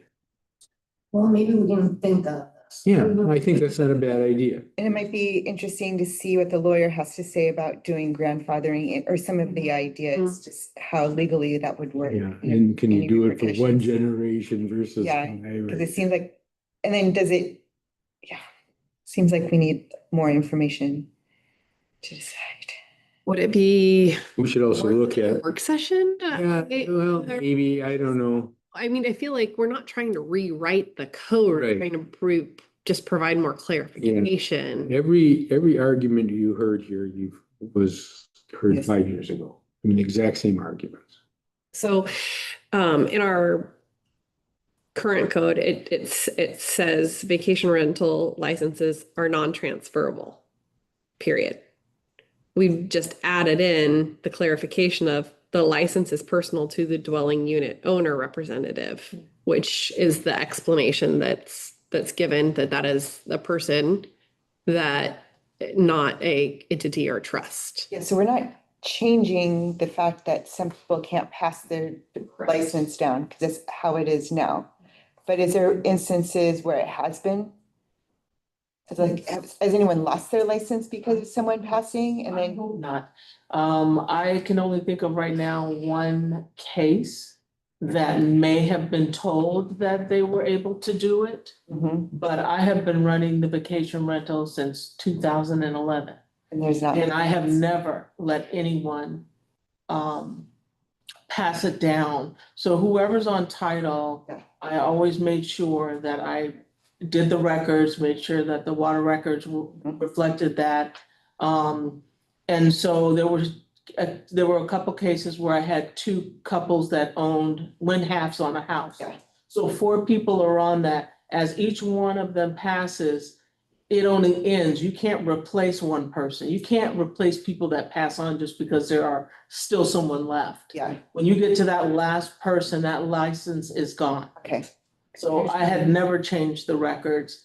And then when I stopped doing vacation rentals, then I can't, that's why I think the one came through. So, the one that you're referring to, though, all 4 people were on the vacation rental license? No, and I was against letting their license continue because they added people on and because if someone in our office didn't have the background that I had, that they wouldn't necessarily have known.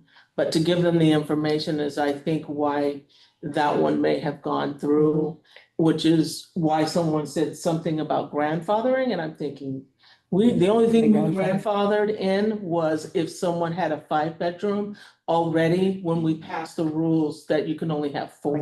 And then can you tell about the Spizo case? Yes, he had the biggest house. And he was on his home. So when he got ready to move on, he was passing it on to his son and daughter-in-law.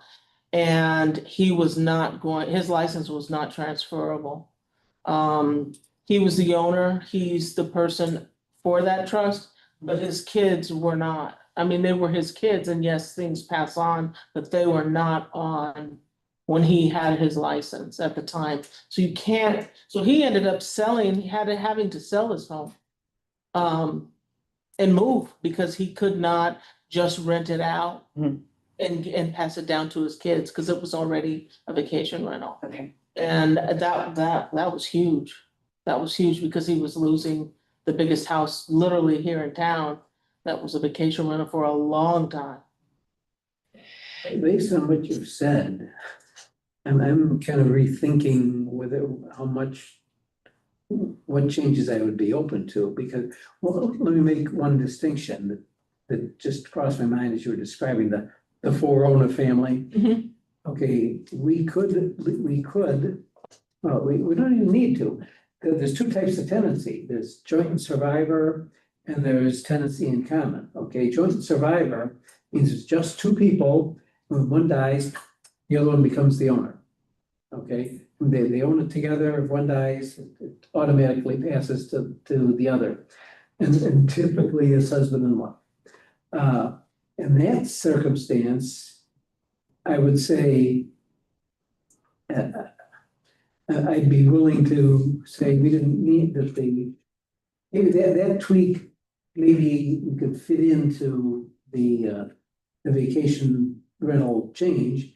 Because really, if a couple owns it and one dies, well, the other one still, the ownership hasn't changed, the deed hasn't changed, but if the husband was the dwelling unit rep, well, we'd have to say, well, that then maybe we wouldn't have to, but I would say it's reasonable to say the joint tenant can be the owner dwelling unit rep. But tenancy in common means a bunch of people, like four, and even two can own a tenancy in common, but it's a distinction in the law. So that in tenancy in common, each one owns a portion, and each one could sell his portion and stuff like that. That would be a And change that's for us. We don't wanna, I'm not sympathetic to that for any kind of excuse.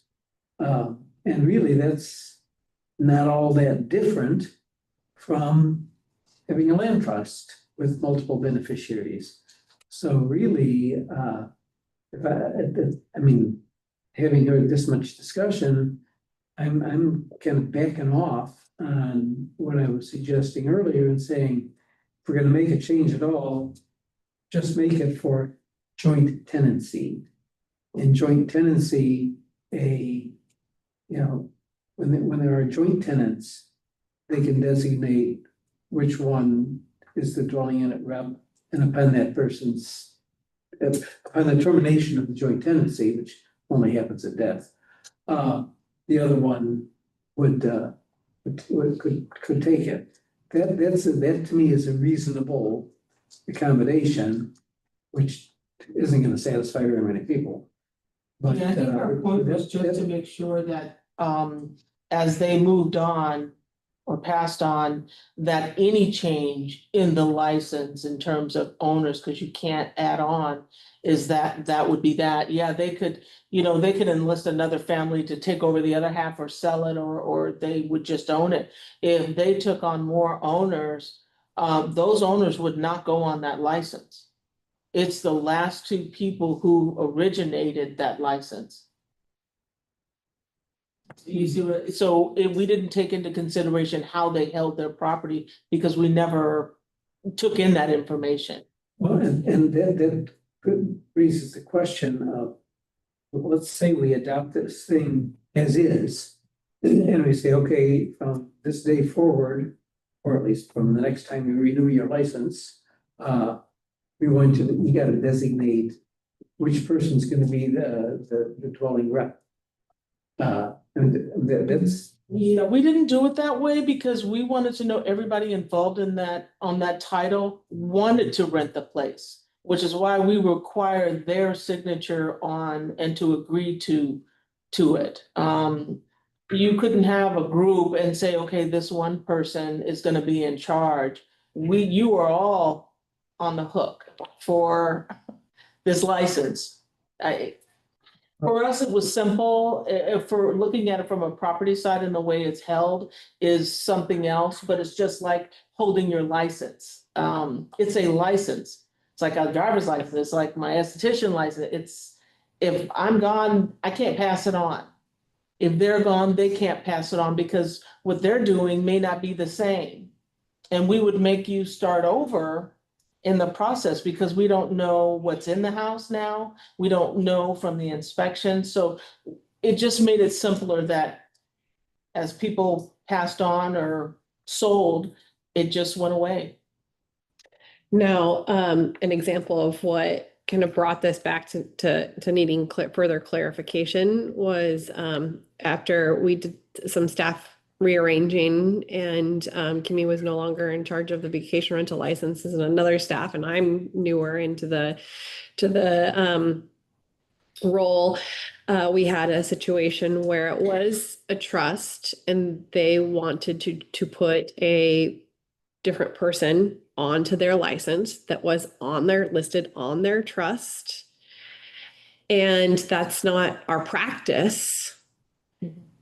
But when I asked the attorney, it wasn't clear in our policy that that wouldn't be allowed because it says vacation rental licenses are non-transferable. That doesn't mean that it sounds like with property, like a property sale, like this vacation license with this property owner, when that sale happens, doesn't get to go with the property to that next property owner. We have a problem. We have a problem of a little lack of clarity with in any form of multiple ownership. We want to clear it up. We have to decide how to clear it up. And you know, the way Kimmy is describing, you know, what she did with multiple owners, tenants in common that all had a piece of that house. That's, you know, a problem that she had to deal with. But now we got homes owned by a corporation, owned by a trust. And you can't even put your head around who's really had an interest in this. And that's what creates the need for an amendment that says we need a dwelling unit representative. And so now that we're gonna do that, say, okay, we know for corporation, it's easy. You're gonna designate one person, this person we're gonna deal with. And thenceforth, actually, it raises another question. You know, let's say you get a corporation that owns a house. Their dwelling unit rep is the local property manager. He gets fired and replaced by another one. You know,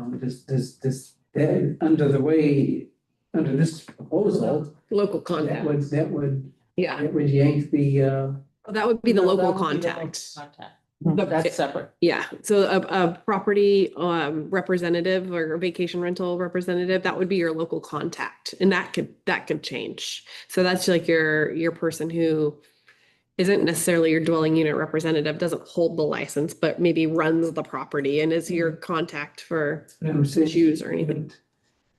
if a corporate owner designated the local contact and said, this is gonna be then if they choose a new local contact, kaboom, there goes the license.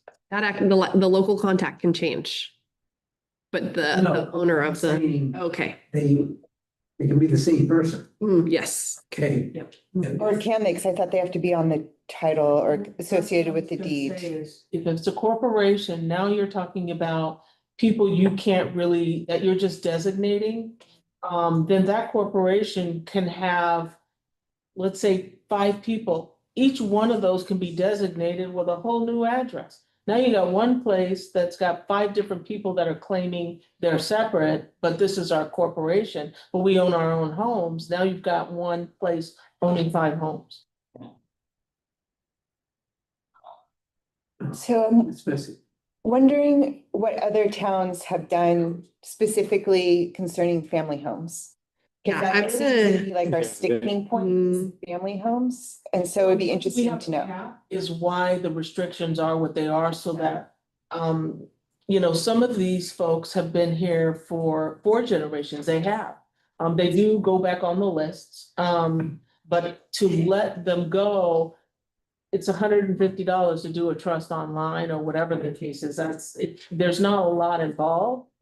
But to show that you just are gonna list all these people going down the line, and now it's just carrying on, it's like, you know, generation to generation, and then with a cap, that's it. Yes. You're really not giving anybody else the opportunity, and then when they had the work group, it went on, there was a lot of public comment, and meetings, open meetings, Yeah, well, I do appreciate like just a little bit further clarification of where to go with this. I think my next step will be connecting with a few other cities, refining this a little bit, and then maybe Barry and I could put our heads together and work on it a little bit more and bring something back. And I would like, Mayor in the loop. Yeah. and I would like to hear from a broader range of citizens. I mean, somehow we have to figure that out.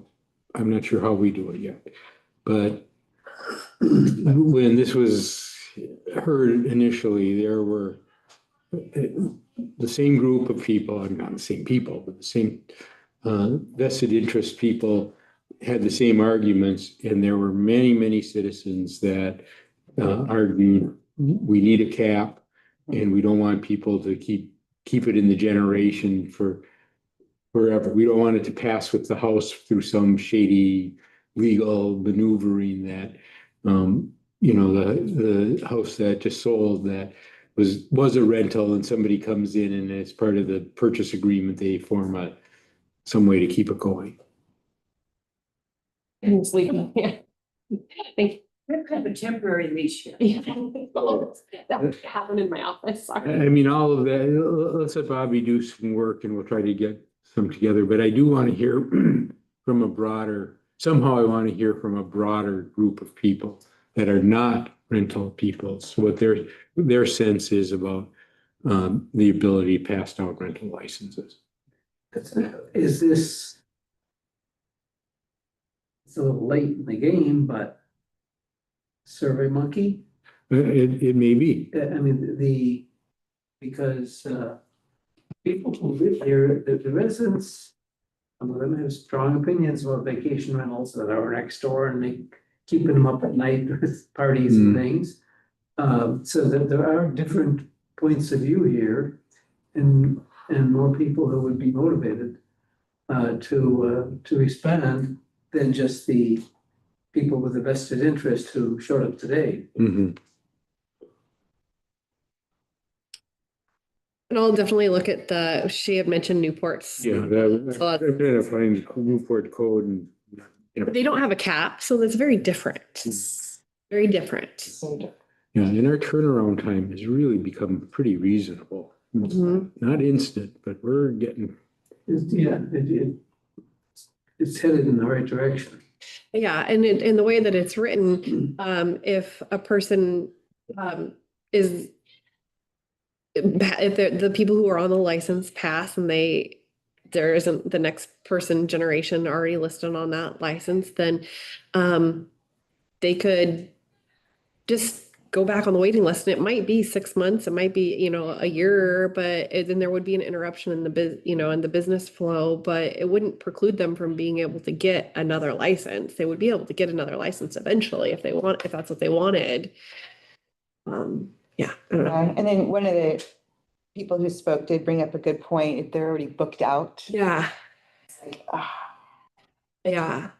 That is tricky. Yeah, it is tricky. Because properties sell. Yeah. They have to. And Okay. I will say too, that we've had instances where kids have inherited a house and said, I'm not doing a vacation rental. That was way too much work. All right. We'll just. Yeah, keep it. You had two questions, though. That was fun, yes. My other was just a comment.